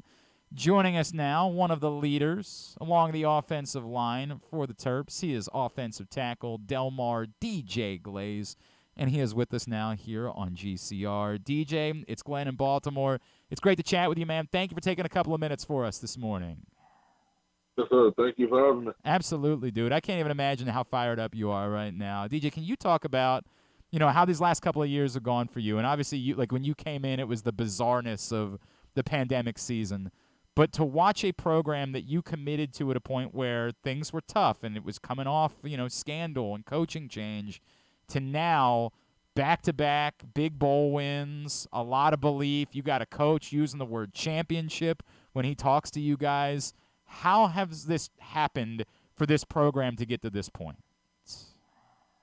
Like you said, when I came in, it was a COVID year. So, guys weren't really able to, be together as much as we, probably should have been. Trying to battle with COVID and football, having to cancel every now and then. That was something that showed us, the next 2 years, we took the chance to bond and grow together. We didn't take that for granted because we saw what would happen when we weren't able to do that. So, it's definitely been, you can see the change and the growth over time because we were able to, bond together, grow together, do activities together. And then the last two bowl seasons, like Coach talked about, building blocks it prepares him for now where he feels like he can start using that word championship. So, just to see the steady growth and improvement, it definitely shows that, the work we put in isn't going to waste. And, we're fired up to continue to work and continue to build on what we have done in the past. We referenced the bowl win. I know that probably had to be pretty uniquely exciting for you, right? Like being a Charlotte kid, being down there. Like what did that experience mean to you? That was definitely a fun, cool experience. Going back home to Charlotte, playing in the Panther Stadium. I remember going to games when I was a kid, so it was definitely fun to get there and get a chance to play in the stadium. That's cool. Where I was watching professional games. So you didn't ask anybody to dump mayonnaise on you, did you? Afterwards, you weren't that excited. No. Okay, yeah. I recommend. That's probably for the best. We did a bit on the show, and I let them dump mayonnaise on me, and boy, I'll never do that again. I know that much. DJ Glaze with us here on GCR. DJ, give me your path, right? I mentioned you're a kid from Charlotte, and, this is a different time. Once upon a time, maybe it makes a little bit more sense. Hey, right, a kid from Charlotte playing in the ACC, but now Maryland's in the Big Ten. What was the connection for you? Why, again, at a weird time in Maryland football, why was it that this was the place where you wanted to be? Right, so, in high school, I had a couple of injuries or whatnot. So, people are scared to take chances when you have injuries and you only play one true full year of high school ball. So, Maryland came around and, they talk about, they want tough, reliable players. Coach Locks told me, we're going to take, we're going to look past the injuries. We want you to come in and be able to contribute. So, just them taking the chance and being one of the only schools to do so, felt like the perfect fit because, you know, they didn't look at, you know, the injuries or he only played 1 year. They looked at he can come in and contribute. So, you know, it just felt like the perfect fit for me, and it was an opportunity I felt like I had to take. It seems like it's working out okay for you. It seems like everything's been pretty good so far. DJ, you know, we reference that a lot of programs, they won't let you talk about anything beyond, like, the next game, right? Like, in a lot of programs, they'll say, the only thing we're talking about is Towson. That's it. But, you know, your coach has set the tone, and he's out there openly. He was on with us a couple weeks ago talking about championships, and that's something that's not happened. There hasn't been a conference championship at Maryland in over 2 decades at this point. What does it mean to you for your coach to say, we're talking about this now? Like, that's real for us, that we're going to talk about winning a Big Ten title.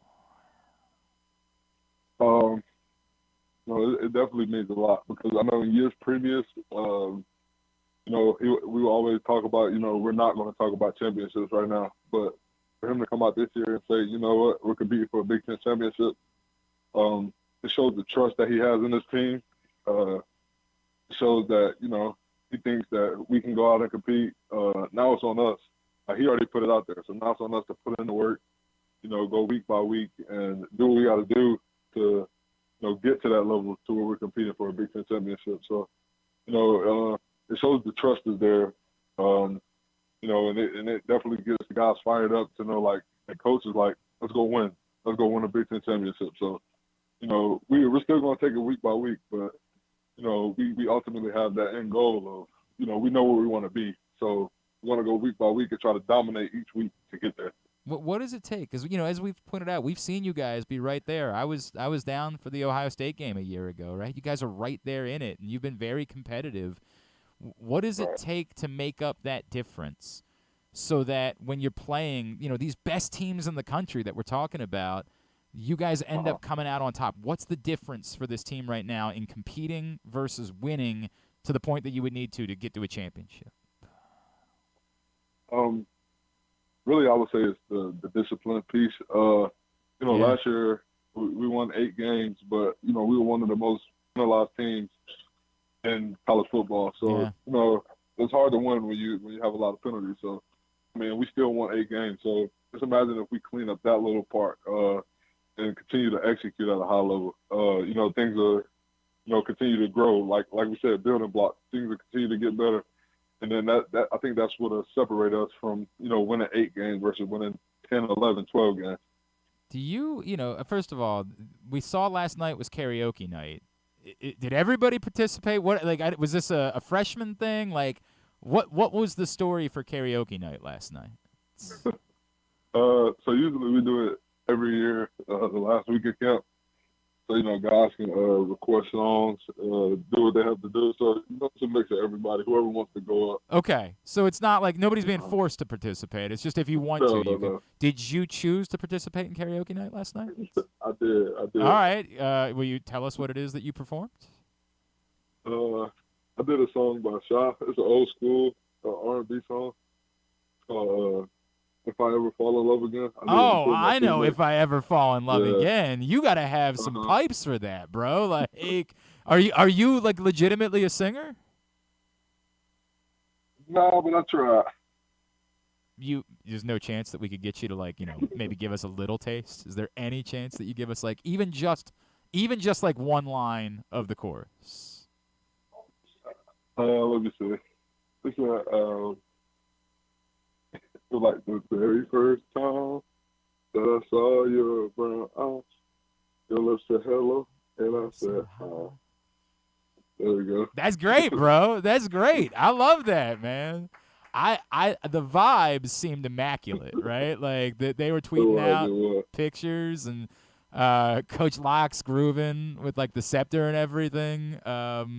What is that? You know, how important has he been to you? And we talk about him a lot. And I'm unabashed. He's a guy that I've known for a long time. I like him a lot. You know, I know how much this means to him. Can you talk about how important he's been for you in your process for this team in making the jump to where it is that you're trying to get? Right. I would say he's been really important. You know, when I came in, you he like I think my second year he brought me in and he was like, we're gonna put you on the leadership council. We want you to be somebody who's gonna lead. And he saw something bigger when a lot of people didn't. So just trying to push every day. He's a great leader. So trying to live up to what he thought about me, and build that leadership based off what I see him do every day. So it definitely meant a lot, since I've got here, and building that relationship since my second year, now going into my fourth year. You can see the growth and improvement. That's awesome, man. It's really cool to hear you talk about it that way. And then, DJ, before we let you go, what else do we need to know about you, right? Obviously, you got some pipes. You can sing a little bit. But, what else? If we catch you maybe on a Friday night in the spring where you're not getting ready for a football game, what's life look like for DJ Glaze? What else are you into besides football? I really just like to, relax. I might sit back and play the game with a couple of my teammates. What's the game of choice? What are you guys playing? Right now, it's a lot of Madden. Okay, that makes Madden sense. Just came out. That makes sense. Who do you play as when you play Madden? I like the Eagles. Okay. Where is that? Were you an Eagles fan, or is it just they're really good, they're loaded, their roster's insane? Why wouldn't you pick the Eagles? Yeah, they're just really good. Yeah, I get that. It makes sense. Right. I totally understand, bro. DJ, it seems like you're not particularly active on social media. I know you got it's at Delmar _ on Delmar.Glaze on Instagram, right. Correct? Is where people can follow you. All right, give him a follow there. DJ, we're so excited to see what you guys can do this season, man. Can't wait to get out there. It looks like it's going to be a special season. I appreciate you spending a couple of minutes with us. We'd love to catch up again down the road. Thank you so much for hopping on. Thank you for having me. DJ Glaze, Maryland offensive tackle, getting ready for the start of the season. 1 week from Saturday, they host Towson in the opener, then Charlotte, Biff Poggi in Charlotte the following week. Good opportunity for Maryland. A lot of people talking about the start of the schedule should shape up for them to try to put together some wins, build some confidence, maybe create a little excitement. That would be nice. I'd be all for that. Appreciate him taking the time for us. We'll talk some more Terps here with Gerry DiNardo in just a few minutes. Oh, my. Let's grab a break. Let's do that. By the way, Ryan, did you prepare a Nerd's Corner for today? Are you serious? I thought you said you were going to do that. I did do a tidbit, but I thought the tidbit was more important. I was really excited about doing Nerd's Corner. I really was. And I normally hate it. And I was actually excited. I'm like, it'd be good to have it back. Well, I might be threw it out there. I might be doing a show next week, so maybe I'll have one. What the hell's going on? Is he quiet quitting? No. Is that what's happening? No, I literally got a call from Griffin yesterday, literally 5 minutes into... Well, he didn't call me about it. This is maybe a bit of an awkward situation. Oh, did I just reveal... Is he quiet quitting? I don't think so. Are you sure? I think this is next Friday. I know how this goes. I think this is an extended, hey, I want a whole weekend, Got bigger problems. I had things I needed Griffin to do. Yeah, we got to have that conversation. I had to have this conversation with you once. You did. And I have to pull him aside. There's a lot of this. Young people have this feeling like, well, if I just do it quietly. No. We do things in the open around here. See, I assumed that everything that Griffin told me was from Glenn. I thought this was passed down. No. Got to have these conversations. Now, look, man, I was young once. I know these games. I understand it. You were young once? Believe it or not. It's hard to imagine because I'm 1,000 years old, and then I still can't. I don't know how to operate a vehicle. And change your tire. I know. For God's sakes, I know how to change a tire. The car arrived at the shop. Everything's, I say good, loosely good. They say it's going to be fixed by 4 o'clock, so I hope that means that it's not that bad. Did it involve a fire extinguisher? There was a moment where I was afraid it was going to need to. There was a moment I was like, oh, no. And they say the car is going to be done between 3 and 4. So I can't imagine that if it's going to be done between 3 and 4, that means they had to do drastic things to it. But, oh, boy. So where is your car right now? It's at the shop. Where's the shop? In Hunt Valley. Oh. We're good. All's good, man. Because sometimes the shop is miles and miles away. No. We pick the shop. It's the friends of a friend, type of situation. Not that I get any discount whatsoever. Not even a little bit. In fact, I'm not even sure why we go there. The hookup is regular price. They have a good relationship with my wife, I think is what it is. And so, like, that's where she's like, we take our cars there. And I say, all right, I'm not choice. By all means. We are in the market for an official shop of Glenn Clark Radio. It'll be like The Bachelor. Yeah. We can compete, give you a rose, the whole thing. All right, we come back in. Gerry DiNardo from B10 Network. We'll talk to him next. This is Glenn Clark Radio. Catch that festival feeling in Charm City. Everywhere you go, you'll find exciting entertainment, delicious eats, and endless summertime fun. Cheer on the O's at Camden Yards, pick crabs by the waterfront, beat the heat inside a world-class museum, and make memories that will last a lifetime. Go to baltimore.org for more information and to plan your visit. It's game on every day at Live Casino and Hotel Maryland. Here, you are in on every play with 100-foot screens at Sports and Social, the best table games action, and FanDuel Sportsbook, all just steps away. The best bar bites and drinks to indulgent steaks and curated cocktails. Your game day only gets better when matched up with Live's distinguished dining options. Late game? No problem. Our luxury hotel awaits. Live Casino and Hotel Maryland is the place to be on game day and every day. For more information, visit www.maryland.livecasinohotel.com. At Arundel Mills. Must be 21. Please play responsibly. For help, visit mdgamblinghelp.org or call 1-800-GAMBLER. All electronic tolling is here to stay in Maryland, and DriveEasyMD.com helps you cruise a little easier. We're Maryland's tolling resource. Home to Easy Pass, pay-by-plate, and video tolling. It's never been easier to pay your way. DriveEasyMD.com. We'll keep you moving. The Orioles are off and running, out to prove that last season wasn't a fluke, and they are one of the best teams in baseball. Hi, I'm Paul Valley, host of the Bat Around for PressBox. Tune in every Saturday from 10 a.m. to noon as Zach Goodman and I break down every Adley bomb, every Tony Tater, and every save from the mountain. Like a warm hug from Rutschman, the Bat Around has you covered with all things Orioles as we embark on what's sure to be a magical summer in Birdland. So tune in every Saturday for the best in Orioles coverage right here on the Bat Around. Picking a restaurant to try for the first time? Let's look at the Costas Inn. Here's a few checklist items. Quality of the food? Check. Quality of service? Check. Does restaurant have plenty of free parking? Check. And finally, does restaurant have delicious steamed crabs, crab cakes, crab soup, and specials galore? Check, check, check. Costas Inn, 4100 North Point Boulevard. They check all the boxes. The latest edition of PressBox is available now. On the cover, Bo Smolka dives into what's next for Lamar Jackson after receiving one of the biggest contracts in football history. Is Lamar ready to take the Ravens to the next level, now with a new offensive coordinator and new wide receivers? Also inside, we look at what new football coaches Brian Newberry and Pete Shinnick bring to Navy and Towson, respectively. And we meet players from the college football and soccer programs around the state. PressBox is available for free at over 500 area locations, including 60 Royal Farm stores. And you can always find the entire edition as well as the best daily coverage of the O's, Ravens, and Terps at PressBoxOnline.com. It's another exciting weekend of affordable family fun at Prince George's Stadium with the Bowie Bay Sox. Last weekend of the regular season kicks off on Friday the 8th with Adley Rutschman Night. Mystery Adley Rutschman giveaway items for the first 750 fans. Fireworks on Saturday with the return of our 1K beer run. See how fast you can complete the race while getting 3 beers down. And our Birdland celebration on Sunday. Free autograph items for the first 1,000 fans. Get your tickets now by calling 301-805-6000 or anytime online at baysox.com. The Bowie Bay Sox. Let us be your 9-inning vacation. That first sip. That first bite.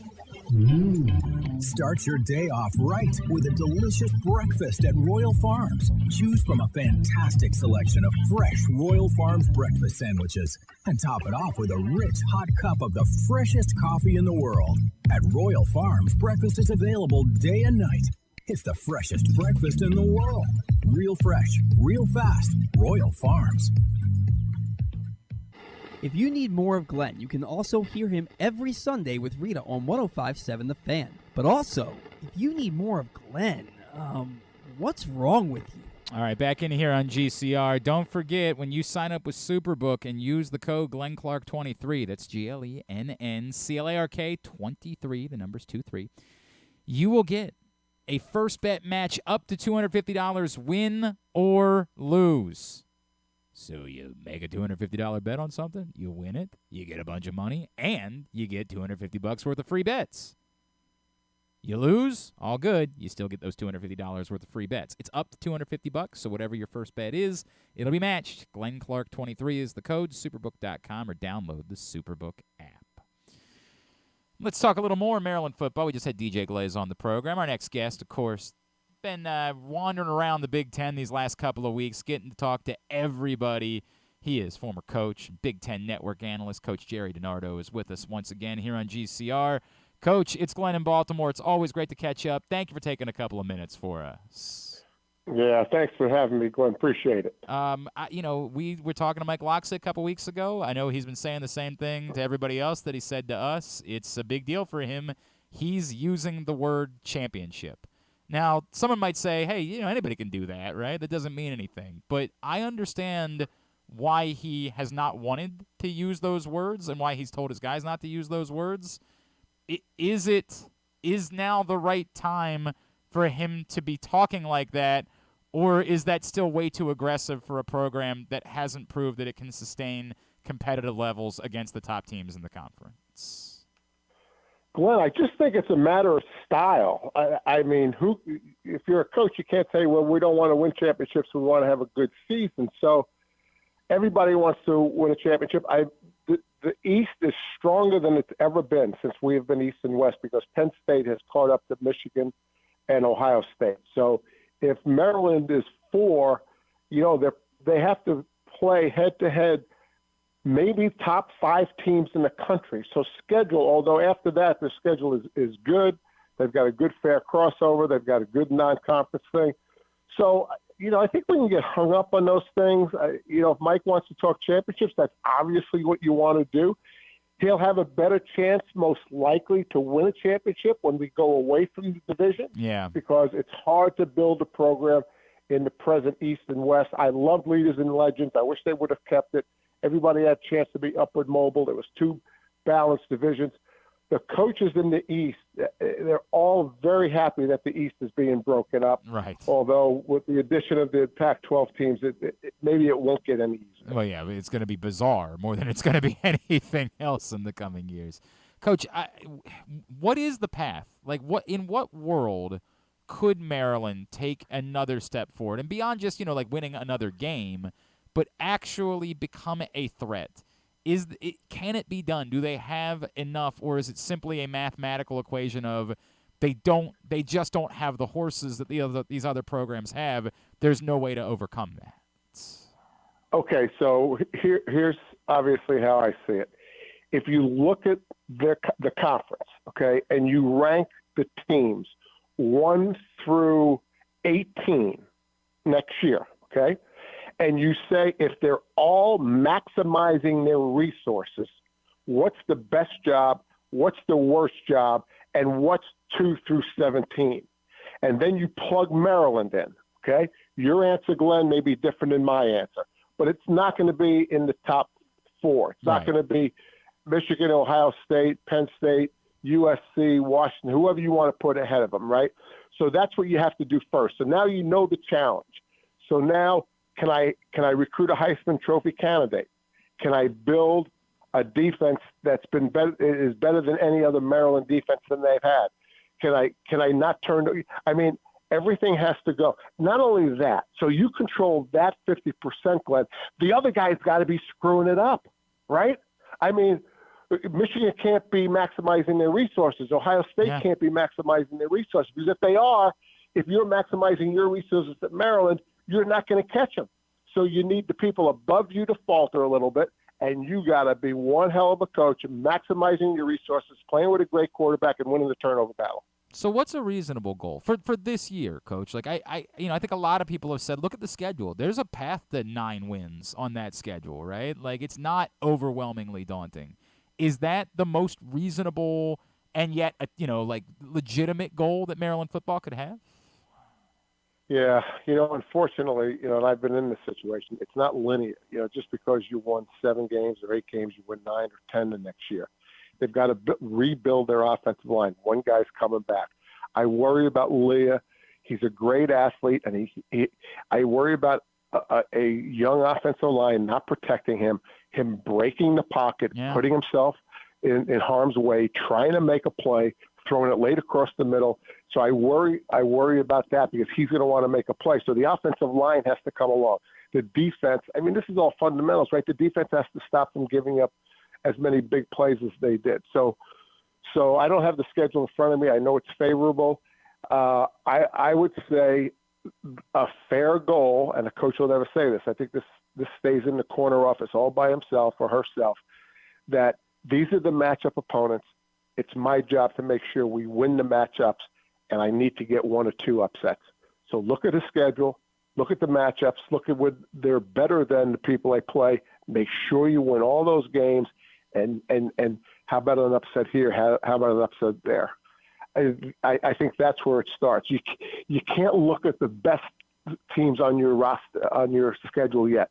Beat the matchups and maybe upset somebody. And I feel like that's the reason why people think it's viable, right? Like, and I'm not trying to be dismissive. So you to your point, you play Towson, Charlotte, Virginia at home to open the season.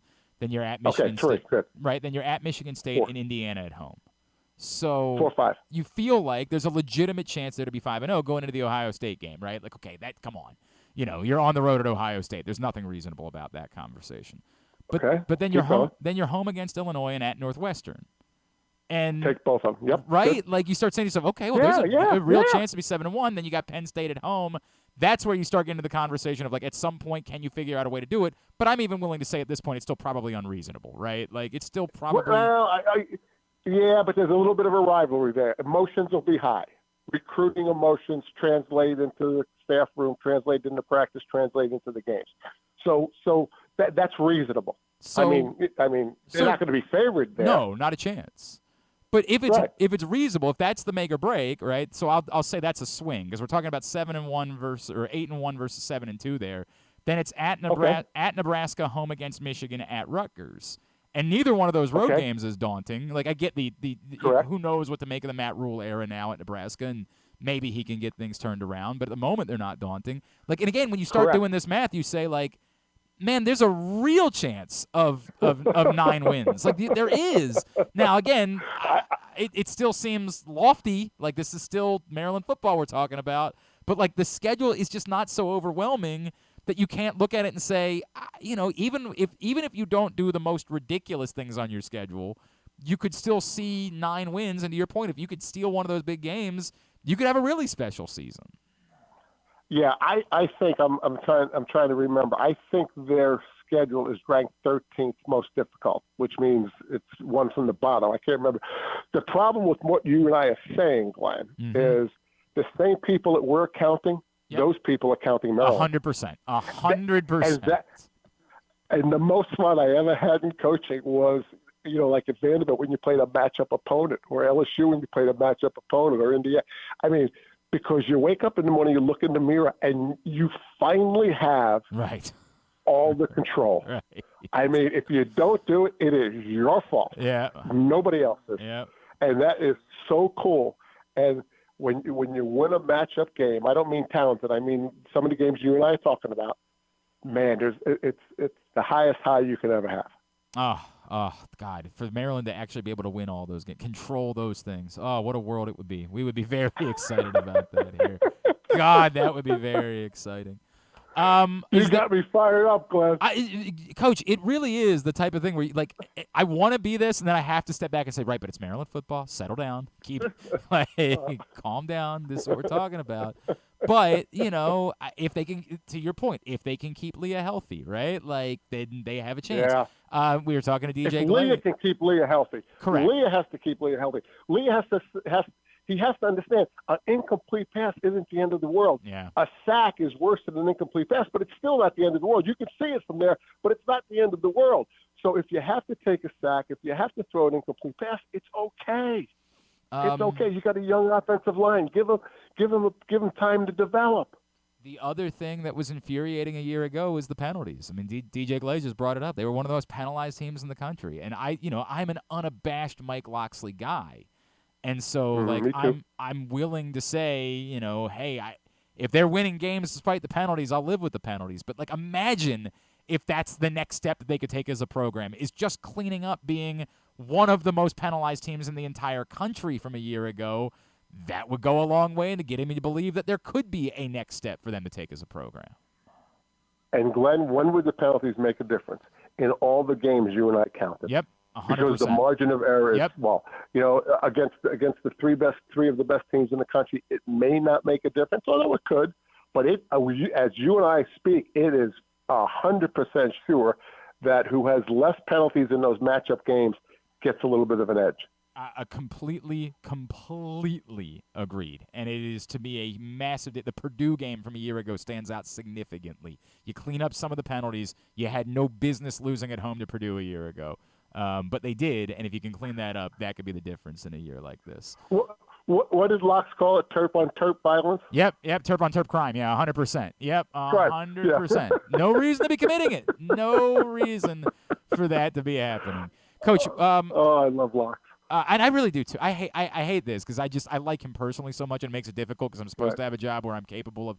But I don't think there's any human that is more uniquely suited for the unique challenges of this job than Mike Locklsey is. And I'm not saying that makes him the best coach in the country. I don't believe that for a second. But knowing everything that goes into this job, Coach, I just don't know that any human could understand all of it and do as well as possible in those circumstances the way that Mike Locklsey can. Yeah, I agree. I think that's really a fair assessment. And to be extreme, he might be one of the few coaches that isn't at a historic power, someone that's considered a have and not a have-not, and say, I never want to leave, right? I mean, you can count those people in the history of college football on one hand. Yep. That a coach is coaching as a non-historic program, has an uphill battle, plays in a very competitive conference, and still says, this is the job I want. Yep. Most of us say it. We're probably all lying. I think Locks might be telling the truth. Oh, I wholly believe it. I don't think there's a chance in hell that he would want to go. I mean, again, it's easy for me to say that, and who knows? USC comes available. Right, but Glenn, we're more likely. Oh, Coach, you there? Did we lose you? Oh, man. Yeah. Oh, sorry, lost you there for a second. Go ahead. I didn't mean to interrupt you. I apologize. But we're more likely to say this about Locks than anybody else. 100%. Like if you pick another school that's similar, that coach might be saying that, and that's until he's, gets a better job and gets more money. With Locks, if you turn down a historic job, you might say, well, that's Locks.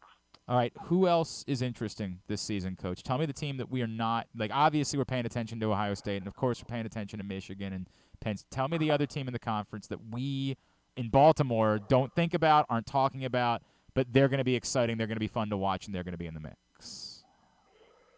Well, I think Wisconsin is a very curious watch for some of the obvious reasons. First of all, Fick, was a great assistant coach at Ohio State, interim head coach, and then defensive coordinator. Then he obviously took Cincinnati to the playoffs, which no one else had done from the group of five. But now he goes to Madison and puts in the air raid offense.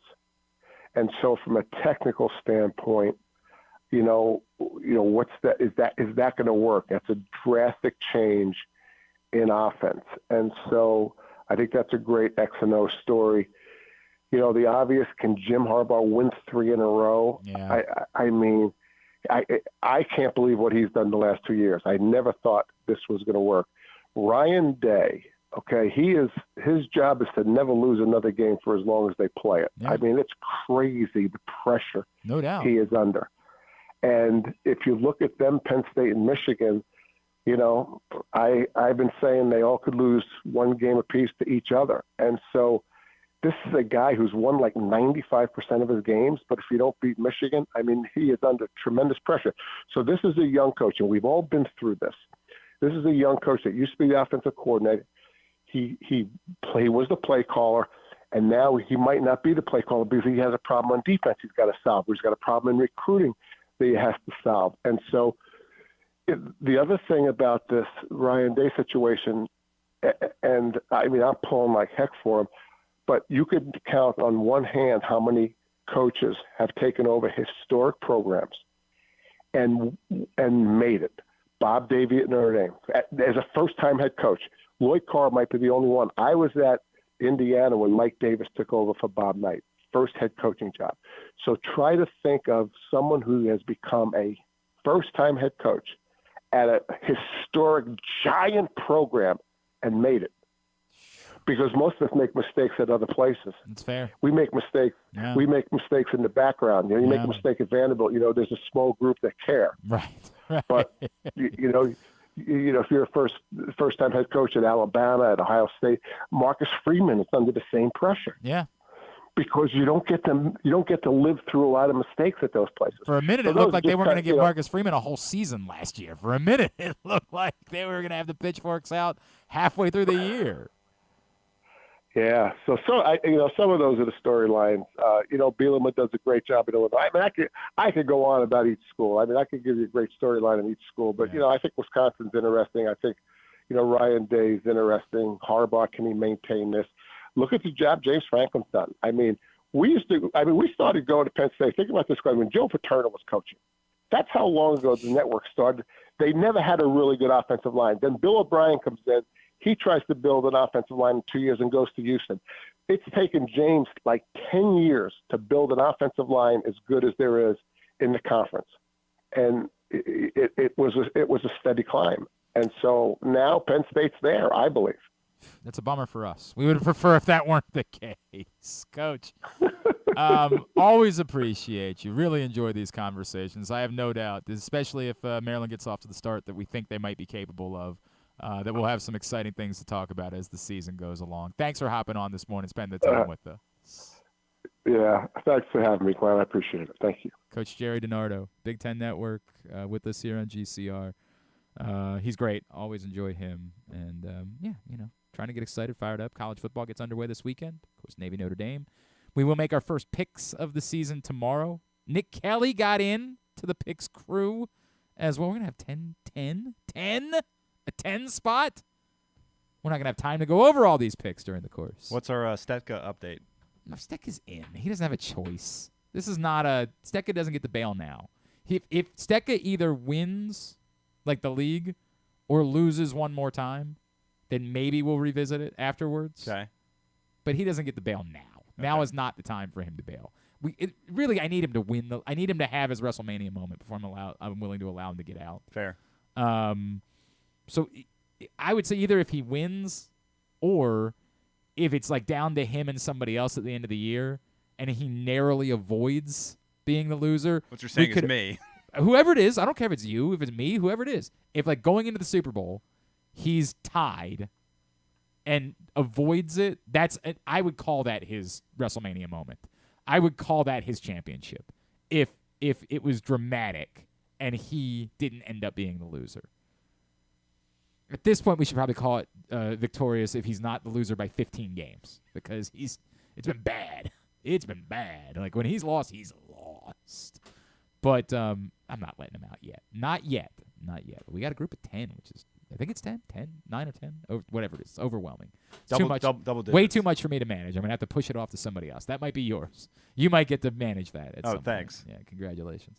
You want to tell everybody about what's going on at Live Casino and Hotel? Go right ahead. Yes. Do you have what it takes to be a champion? Try your hand at the $25,000 Baccarat Tournament at Live Casino and Hotel Maryland on August 31st.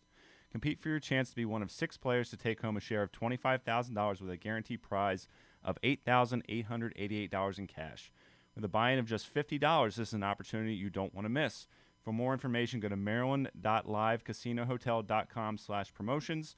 At Arundel Mills, must be 21. Please play responsibly. For help, visit mdgamblinghelp.org or call 1-800-GAMBLER. So before we get to Tidbit and Tubular, somebody started following me, or us, whatever you want to call it, but I was tweeting personally last night from the account. Somebody started following last night that I had to immediately block. Immediately, the moment that I saw that they were following us. Do you have any idea? I'll hand it towards you because it's not going to be difficult to see. Do you know who that person might be on Twitter? Any guess? I do not. You do not. This is the real Coach Roy started following. That person is a man named Roy Johnson. And last night after the Orioles game ended, I decided to spend some time with a little documentary called BS High. And Roy Johnson is the central figure in the documentary BS High because he was the alleged coach, I use in quotes, of the Bishop Sycamore football program. Again, I put in quotes. Roy Johnson is an effing psychopath who should be in jail.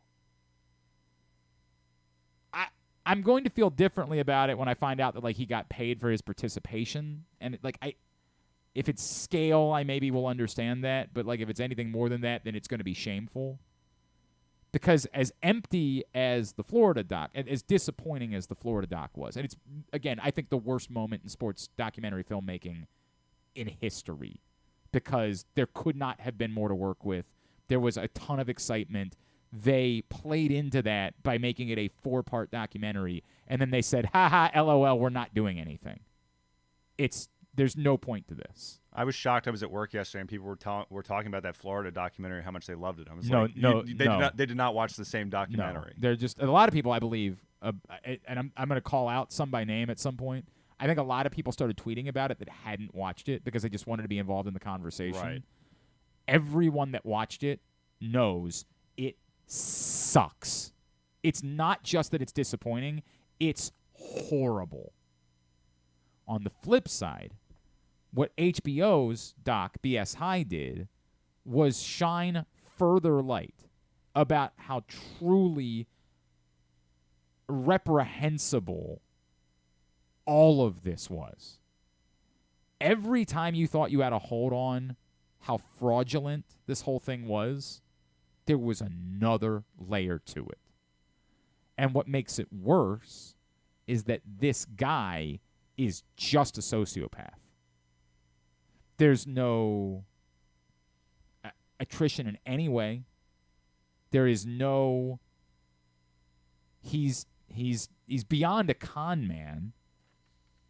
This is Donald Trump's America, right? Like it's beyond gaslighting, it's just utterly and completely detached from any realm of humanity and purely evil and vile.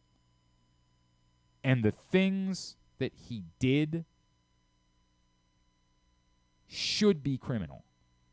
And it's hard to figure out what could be and what might not be. They did at the end of the documentary mention there was a completely different situation where he was like arrested for stealing from a Best Buy, which has nothing to do with Bishop Sycamore, but maybe could be the thing that ultimately, I don't know. It's unbelievable. And not only does he not deny, he denies some things because he can tell like certain things he has to deny because there's black and white, like this would definitely be criminal if I acknowledge this. Other things that are in that gray area where like they should be criminal but maybe they're not, he doesn't even bother to deny. Never paid bills. Never, that's Donald Trump, right? Like that's the thing. Right. The bit is you're the suckers for paying. You're the suckers for paying the people that work for you. We're the ones that figured out that's how you get ahead in life, is you just run up massive debt and either declare bankruptcy or succeed thanks to that debt, and then, haha, LOL, sucks to be you. You're never getting your money. This guy is, my skin was burning. So how did he follow you? Like, were you tweeting about him, or was it? He just clearly was searching for his name on Twitter last night because I certainly did not tweet him. Right. I had no interest in that. He's such a sociopath that he knew that everybody was going to be watching this documentary last night, and he's either on TweetDeck or whatever. Well, TweetDeck's gone. Whatever. I don't know what it is. He was just searching for his name, clearly, and came across the fact that this dude is such a psychopath that I don't want him to have any. I would never talk to him. I don't want this dude to know that I exist because this guy looks like someone that's going to blow up there's also serious allegations about domestic violence, and like this guy looks like and comes off as one of the most evil humans I've ever seen in my entire life and is completely detached from reality in every aspect. And it's difficult, right? The line between the amount of victimhood that you feel for the players that were involved because, like, as you learn, a lot of them were not kids. I mean, they were still young. They were still easy to manipulate, but they weren't actually children. They weren't high school aged. These were like 19 and 20-year-olds that may have been sold a lie. It's like there's a very gray area there where like everybody's story is unique. Were they told that they were going to play at a prep school, Or did they kind of know what was going on here and they were just like, whatever, if I can get some more film, I'll do it anyway? Everybody's story is unique. So, like, some of them you feel truly, awful for. Some of them, it's kind of clear were victims of things that go beyond just the con. That, like, this dude might have been, the documentary presents, like, he might have been taking out loans in players' names. Like, it's evil. Yeah, that's awful. It's evil. It's a very good documentary in that it shines a light. It allows the guy to hang himself. It at no point presents him as a martyr. At any point, he attempts to present himself as being, only I can save you. Only I can do, like, he's not a coach. He's not a leader. He's not an anything. Like, the amount of fraud involved in this human makes you, the only part that bothers you is, like, this guy shouldn't get any attention. This guy shouldn't even be a part of this documentary. But at least the way that they presented it was a way in which it shined the light and allowed him to hang himself. Like, there's no ambiguity. You can't watch this thing and think anything like, well, this guy might have something figured out. No, this guy is vile. Now, the problem is in this country, we reward vile sometimes. We reward evil and make it seem like it's some amount of genius. So maybe he'll stand to benefit, and he certainly thinks that. Like, he talks about it openly in the doc. It is absolutely, I would say it's worth the watch, but I'm telling you, it's going to make you uncomfortable. Like, you're going to have moments where your skin is going to crawl. Because I believe some of these people were actually children. And this is abuse. Not all of them were. And I don't even know where the line is between who was actually high school age and who actually was not. It's fascinating. You will think of this person like a Batman villain. You will think of this human like, a true evil, vile, wretched stain on humanity. And it'll make it tough at times. Like, at times, you will want to turn it off because you can't look at the person any longer. But it was a well-made documentary in that way. I hope that he has no business interest in the doc. I hope that, if anything, he was simply paid scale to be a part of it. I would like to think nothing at all, but I don't know what the rules are in that filmmaking. If he has a business interest in it, I will feel much different about it because that's shameful that he would be allowed to have a business interest in this because he shouldn't profit off of anything. Wretched. But BS High is the doc. It's up on Max. I watched it last night. Boy. Did you need a shower after it? I mean, it is. Like, you thought you remembered every element. You were like, oh, my God. But we were laughing about it, right? Like, that's the effed up part is that we were laughing about it. It was a bit at one point. And in turn, now it's, oh, my God, this was just abuse. Like, straight up abuse is what was happening there. Fun! BSI. All right, let's get a tidbit. Tidbit is brought to you today by the print issue of PressBox, which is available right now for free at your neighborhood Royal Farms and the hundreds of locations around town where you find PressBox. You can read it all at PressBoxOnline.com. Great cover story from Bo Smolka, all about the future with Lamar Jackson now in the contract era. Go pick it up today, this print issue of PressBox. And again, you can read it online, PressBoxOnline.com.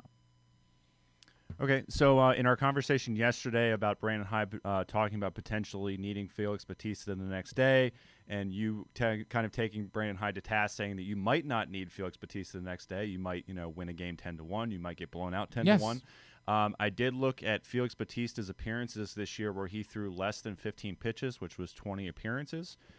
In those games where Felix Bautista threw less than 15 pitches, the Orioles the next day, their win-loss record was 12-8, and their margin of victory or defeat was 3.5 runs. I don't know that it really tells us anything. I'm not really sure that we learned anything from that. What wouldn't it show that they were, one, winning the games, and two, that they were winning them by probably 4 runs or more? Yeah, but it's more like, well, they went 12-8, and they didn't do that. They basically were a 500 team in those games. It comes off more an anomaly than anything else, right? Like What did one have to do with the other? I'm trying to figure out if I can deduce anything from that. If what you're trying to say is the track record suggests that this wasn't going to be a close game, I also don't know if one of those games was a 12-run game and it screws up all of the numbers from that point. So most of the games there was a game where they won 12-1. Yeah, that'll screw up. When you're only talking about a sample size of 20 games, one 11-run game will screw those numbers up. Most of the games there was a game in June where they lost 10-2. There was a game at the end of May where they lost 12-8. So that's the one that kind of split the margin. Yeah, I'm not really sure that taught us anything. Unfortunately, I think it's it's the situation is what it is. That what they say. I also think it's different. If there's an off day the next day, then they're far more inclined. Like all of the circumstances are different. It's the first game of a stretch of 9 games in 9 days, right? Like, okay, that does become interesting because you're already thinking about like. If you play 9 one-run games, you're not going to be able to use Felix Bautista in all 9 of them, right? Like, you're already thinking about the fact that with no off day for a week and a half, you're going to have to manage your usage of Felix Bautista in some form or fashion. But again, that was provided for you last night, although he did get up and warm up, and like there's always thoughts about how that affects a pitcher too. I just don't think that number tells us a lot. Like that. I think it's more like, interesting, right? Like, how many of those games were 3 runs or less on that list? Of 20 games, how many were 3 runs or less? Obviously those are save situations. Well, I mean, they're not all necessarily because they could be 3 runs because somebody scored in the 9th inning, but let's just leave it at 3 runs. How many of them were 3 runs or less? 14. So the overwhelming majority, 70% of them. Yeah. Were situations where you could have used Felix Bautista. Correct. And so a lot of them were wins, too. Their argument would be, they would argue that that's proof that they did the right thing by not using Felix Bautista for an extra inning because the track record says 70% of the time they've needed him again the next night. And only one of those 14 games was a 3-0 deficit or 3 runs or less deficit. Wait, that was in July. Of those 14 games, the other 13 were all wins. They were all wins. Well, they win a lot more than they lose, so that kind of makes sense. Again, I don't think that. I think it's data, but I don't think it tells us enough of a story. I don't think it can be a predictor. I don't think you can predict the next night definitively. Probably one of the factors that he can't say out loud about Monday night was Kevin Gausman's pitching the next night, and the likelihood that the Orioles were going to score 7 runs. They sure as hell didn't do it all against Gausman. They got, 2 against Gausman? Yeah. And then after that, they just happened to pile on a bullpen and a defense that had no interest in. My God, it got ugly for the Blue Jays last night. It got really ugly. Yeah, I turned it off when it was 3-0, and then found out that it was. And by the way, the only reason the bases were loaded is because they botched the double play earlier in the game. When I complained earlier in the show about them blowing the bases loaded one out, they shouldn't have had that situation because it was just a botched double play that allowed the bases to get loaded to begin with. That would,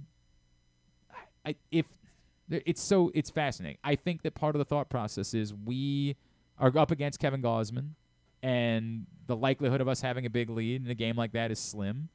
And we can even project that further than that, right? Like even today, they're facing another really good starting pitcher in Barrios, and I think that you look at that and say, we probably think we're going to need the leverage guys in our bullpen for one, if not both of these games. But it still does not give me – none of it presents to me okay. None of it gives me pass for it can always be a rule that you never have your leverage guy pitch a second inning at home. And even if it was, then I would still want to talk about why you put him in the 9th instead of putting him in the 10th. And somebody might present me data for that as well, but – yeah, well, you're not going to have a 10th if he doesn't pitch the 9th. Right, but you're accepting that you could lose. You're saying we can accept that we might lose this game as long as we don't lose Felix Bautista for the next 2 games. You presented that by making the decision to put Mike Baumann in the 10th inning, that it was okay for you. You would rather potentially lose the game versus losing Felix Bautista for the next couple of nights. So why not think ahead in that situation and have that pitcher pitch with a clean inning and Felix Bautista pitch with a runner on second base? Are you a little worried that this is going to be like Zach Britton again in 2017 being left in the bullpen? Well, it was 2016. 2016. Not left in the bullpen. I think that it's the scenario that I just painted would be the one where you'd be worried that he'd be left in the bullpen. To Connor Newcomb's point, this is not the. I agree with what he said. If this is a playoff game, Felix Batista's back out there. But, of course, you're also not going to have a runner on second base in a playoff game because they don't use the same rules in the extra innings in the playoffs that they do in the regular season. I think in a playoff game, they say, come hell or high water, we're firing the best bullets that we have in our gun to try to win this game, and we'll deal with tomorrow.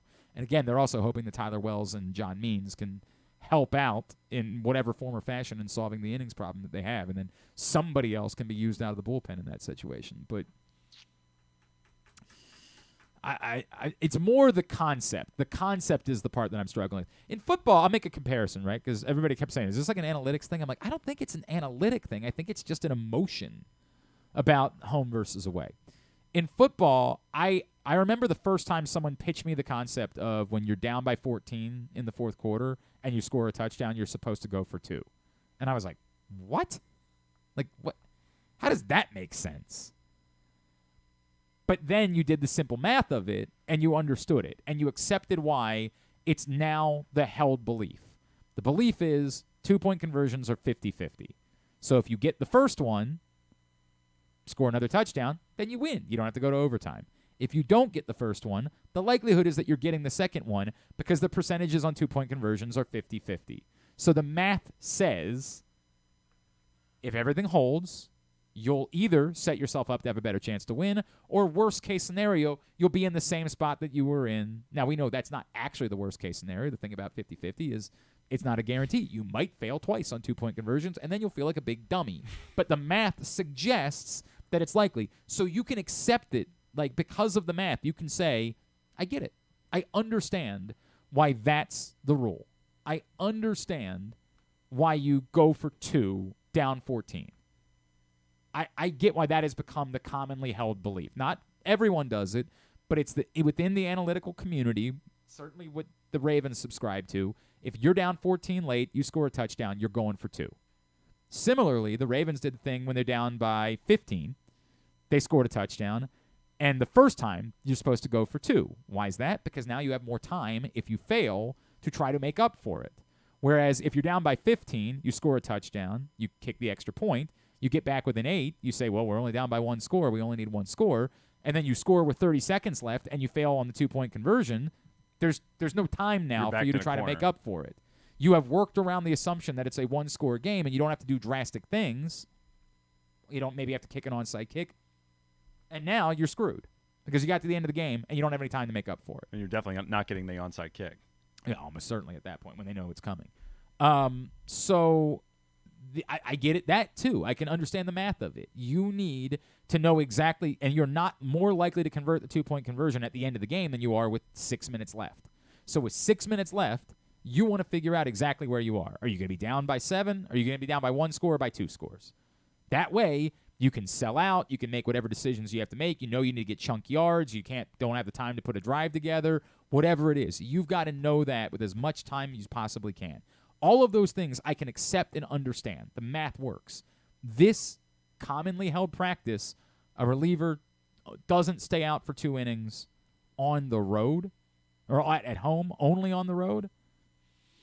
I can get it, but I'm not yet at a place where I can fully accept it. And I'm going to be shaking my head about it until the next time it comes up, which could be tonight. Could be very well the exact same scenario plays out tonight. Probably. And I'm going to be banging my head against a wall saying, what are we doing here? Wash, rinse, repeat. Although, with it being Colorado this weekend, my gut would tell me they would make a different decision. That they with Colorado, I don't know who would start the first game. I don't even know if they have any good pitchers. Does Colorado have any good pitchers? Do they? I genuinely don't know. I don't know. I could not tell you anything at all about the 2023 Colorado Rockies. Does Todd Helton still play for them? I don't know. I've seen a lot of Matt Holliday in the news this year. Maybe he's still in Colorado. I have no idea if they have a good pitcher. But I would think with the Rockies coming to town this weekend, that they would be more inclined tonight in the same situation to use 2 innings of Felix Batista. I would almost bet that he would do that. If the exact same scenario presented itself, tie game, 9th inning, Felix Batista goes in, pitches 12 pitches or less, I would almost bet that tonight they would run him back out there for a 10th inning. So I'm willing to continue having the conversation. I'm willing to listen. It's very interesting to me. That's all. Did you have a trivia to go along with it, or just that? No, just that. No trivia, no Nerds Corner. You made my tire explode today. I got to be honest with you. We might need to not be able to have you back in next Friday. Well, you learned about it just now, so. This might be it. All right, here's what's coming up totally tubular-wise. Tubular is brought to you by your local Toyota dealer and buyatoyota.com. The Toyota Tacoma comes in a range of models and trim lines, so you can choose the perfect Tacoma to reflect your unique personality and driving habits. Check out buyatoyota.com for deals on new Tacomas from your local Toyota dealer today. Kyle Gibson indeed goes to the Birds tonight against Jose Barrios on Masson at 7 o'clock. Not Masson 2 tonight, just regular Masson at 7 o'clock. It also happens to be on MLB Network if you are in the Dallas or Minneapolis markets. Rest of the baseball you can find at glennclarkradio.com. Men's college soccer season gets underway tonight. Maryland hosts Missouri State at 8:30 on Big Ten Network Plus. UMBC's at George Mason at 7 o'clock on ESPN Plus. Loyola's at North Carolina at 7:30 also on ESPN Plus. Round 1 of the PGA's Tour Championship to determine the champion, the guy that nobody will remember. Nobody with their life on the line. Do we need to bring Drew back in here? Sure as hell do not. Round 1 o'clock on Golf Channel. Some WNBA tonight. You can find that at glennclarkradio.com. If you're a pervert, you can watch preseason football. Steelers-Falcons, 7:30 on NFL Network. This wacky bit where whenever I put on NFLN in my, where I write this, it automatically corrects it for me to just say NFL. Because I want it to say on NFL Net, NFLN. I guess everybody knows what NFL means. I guess that's understood. Steelers, Falcons, 7:30. Access TV for Impact Wrestling at 8. Did you prepare the non-sports tubular portion of this? I did not. You really struggled today, Ryan. I got to be honest with you. I wasn't told I this don't know part. what was lost in translation here, but big 0 for 3. Big 0 for 3. I would call this the Jorge Mateo performance. I can't get a bunt down? No. I can't steal first base? No, we learned that. But you did have that inside the park home run the other day, so you got that going for you, which is nice. My first home run in 4 months. Hopefully it's nothing that matters. Hopefully there's nothing that I would like to talk about or that I want to watch, because I wouldn't know unless Griffin tells me. I didn't know about Bishop Sycamore until yesterday when he told me. I was like, I'm excited about it. Until the dude followed you on Twitter. Yes, and then I was not excited at all and hope he never finds my address. All right. Thanks today to Gerry DiNardo. Thanks to DJ Glaze from Maryland Football, as well as to Ben Verlander. We're gonna do you know what you're supposed to do here? Are you aware of this? No, I didn't. All right, we're going to get all of it up in the greatest hits section of the archives tab at glennclarkradio.com. Tomorrow on the program, Jacob Webb from the Orioles is going to check in with us. We will do our first picks session of the year. Ken Zales is going to join us in studio, so we'll also talk some fantasy football with him. I assume Bo Smoke will be checking in with us as well.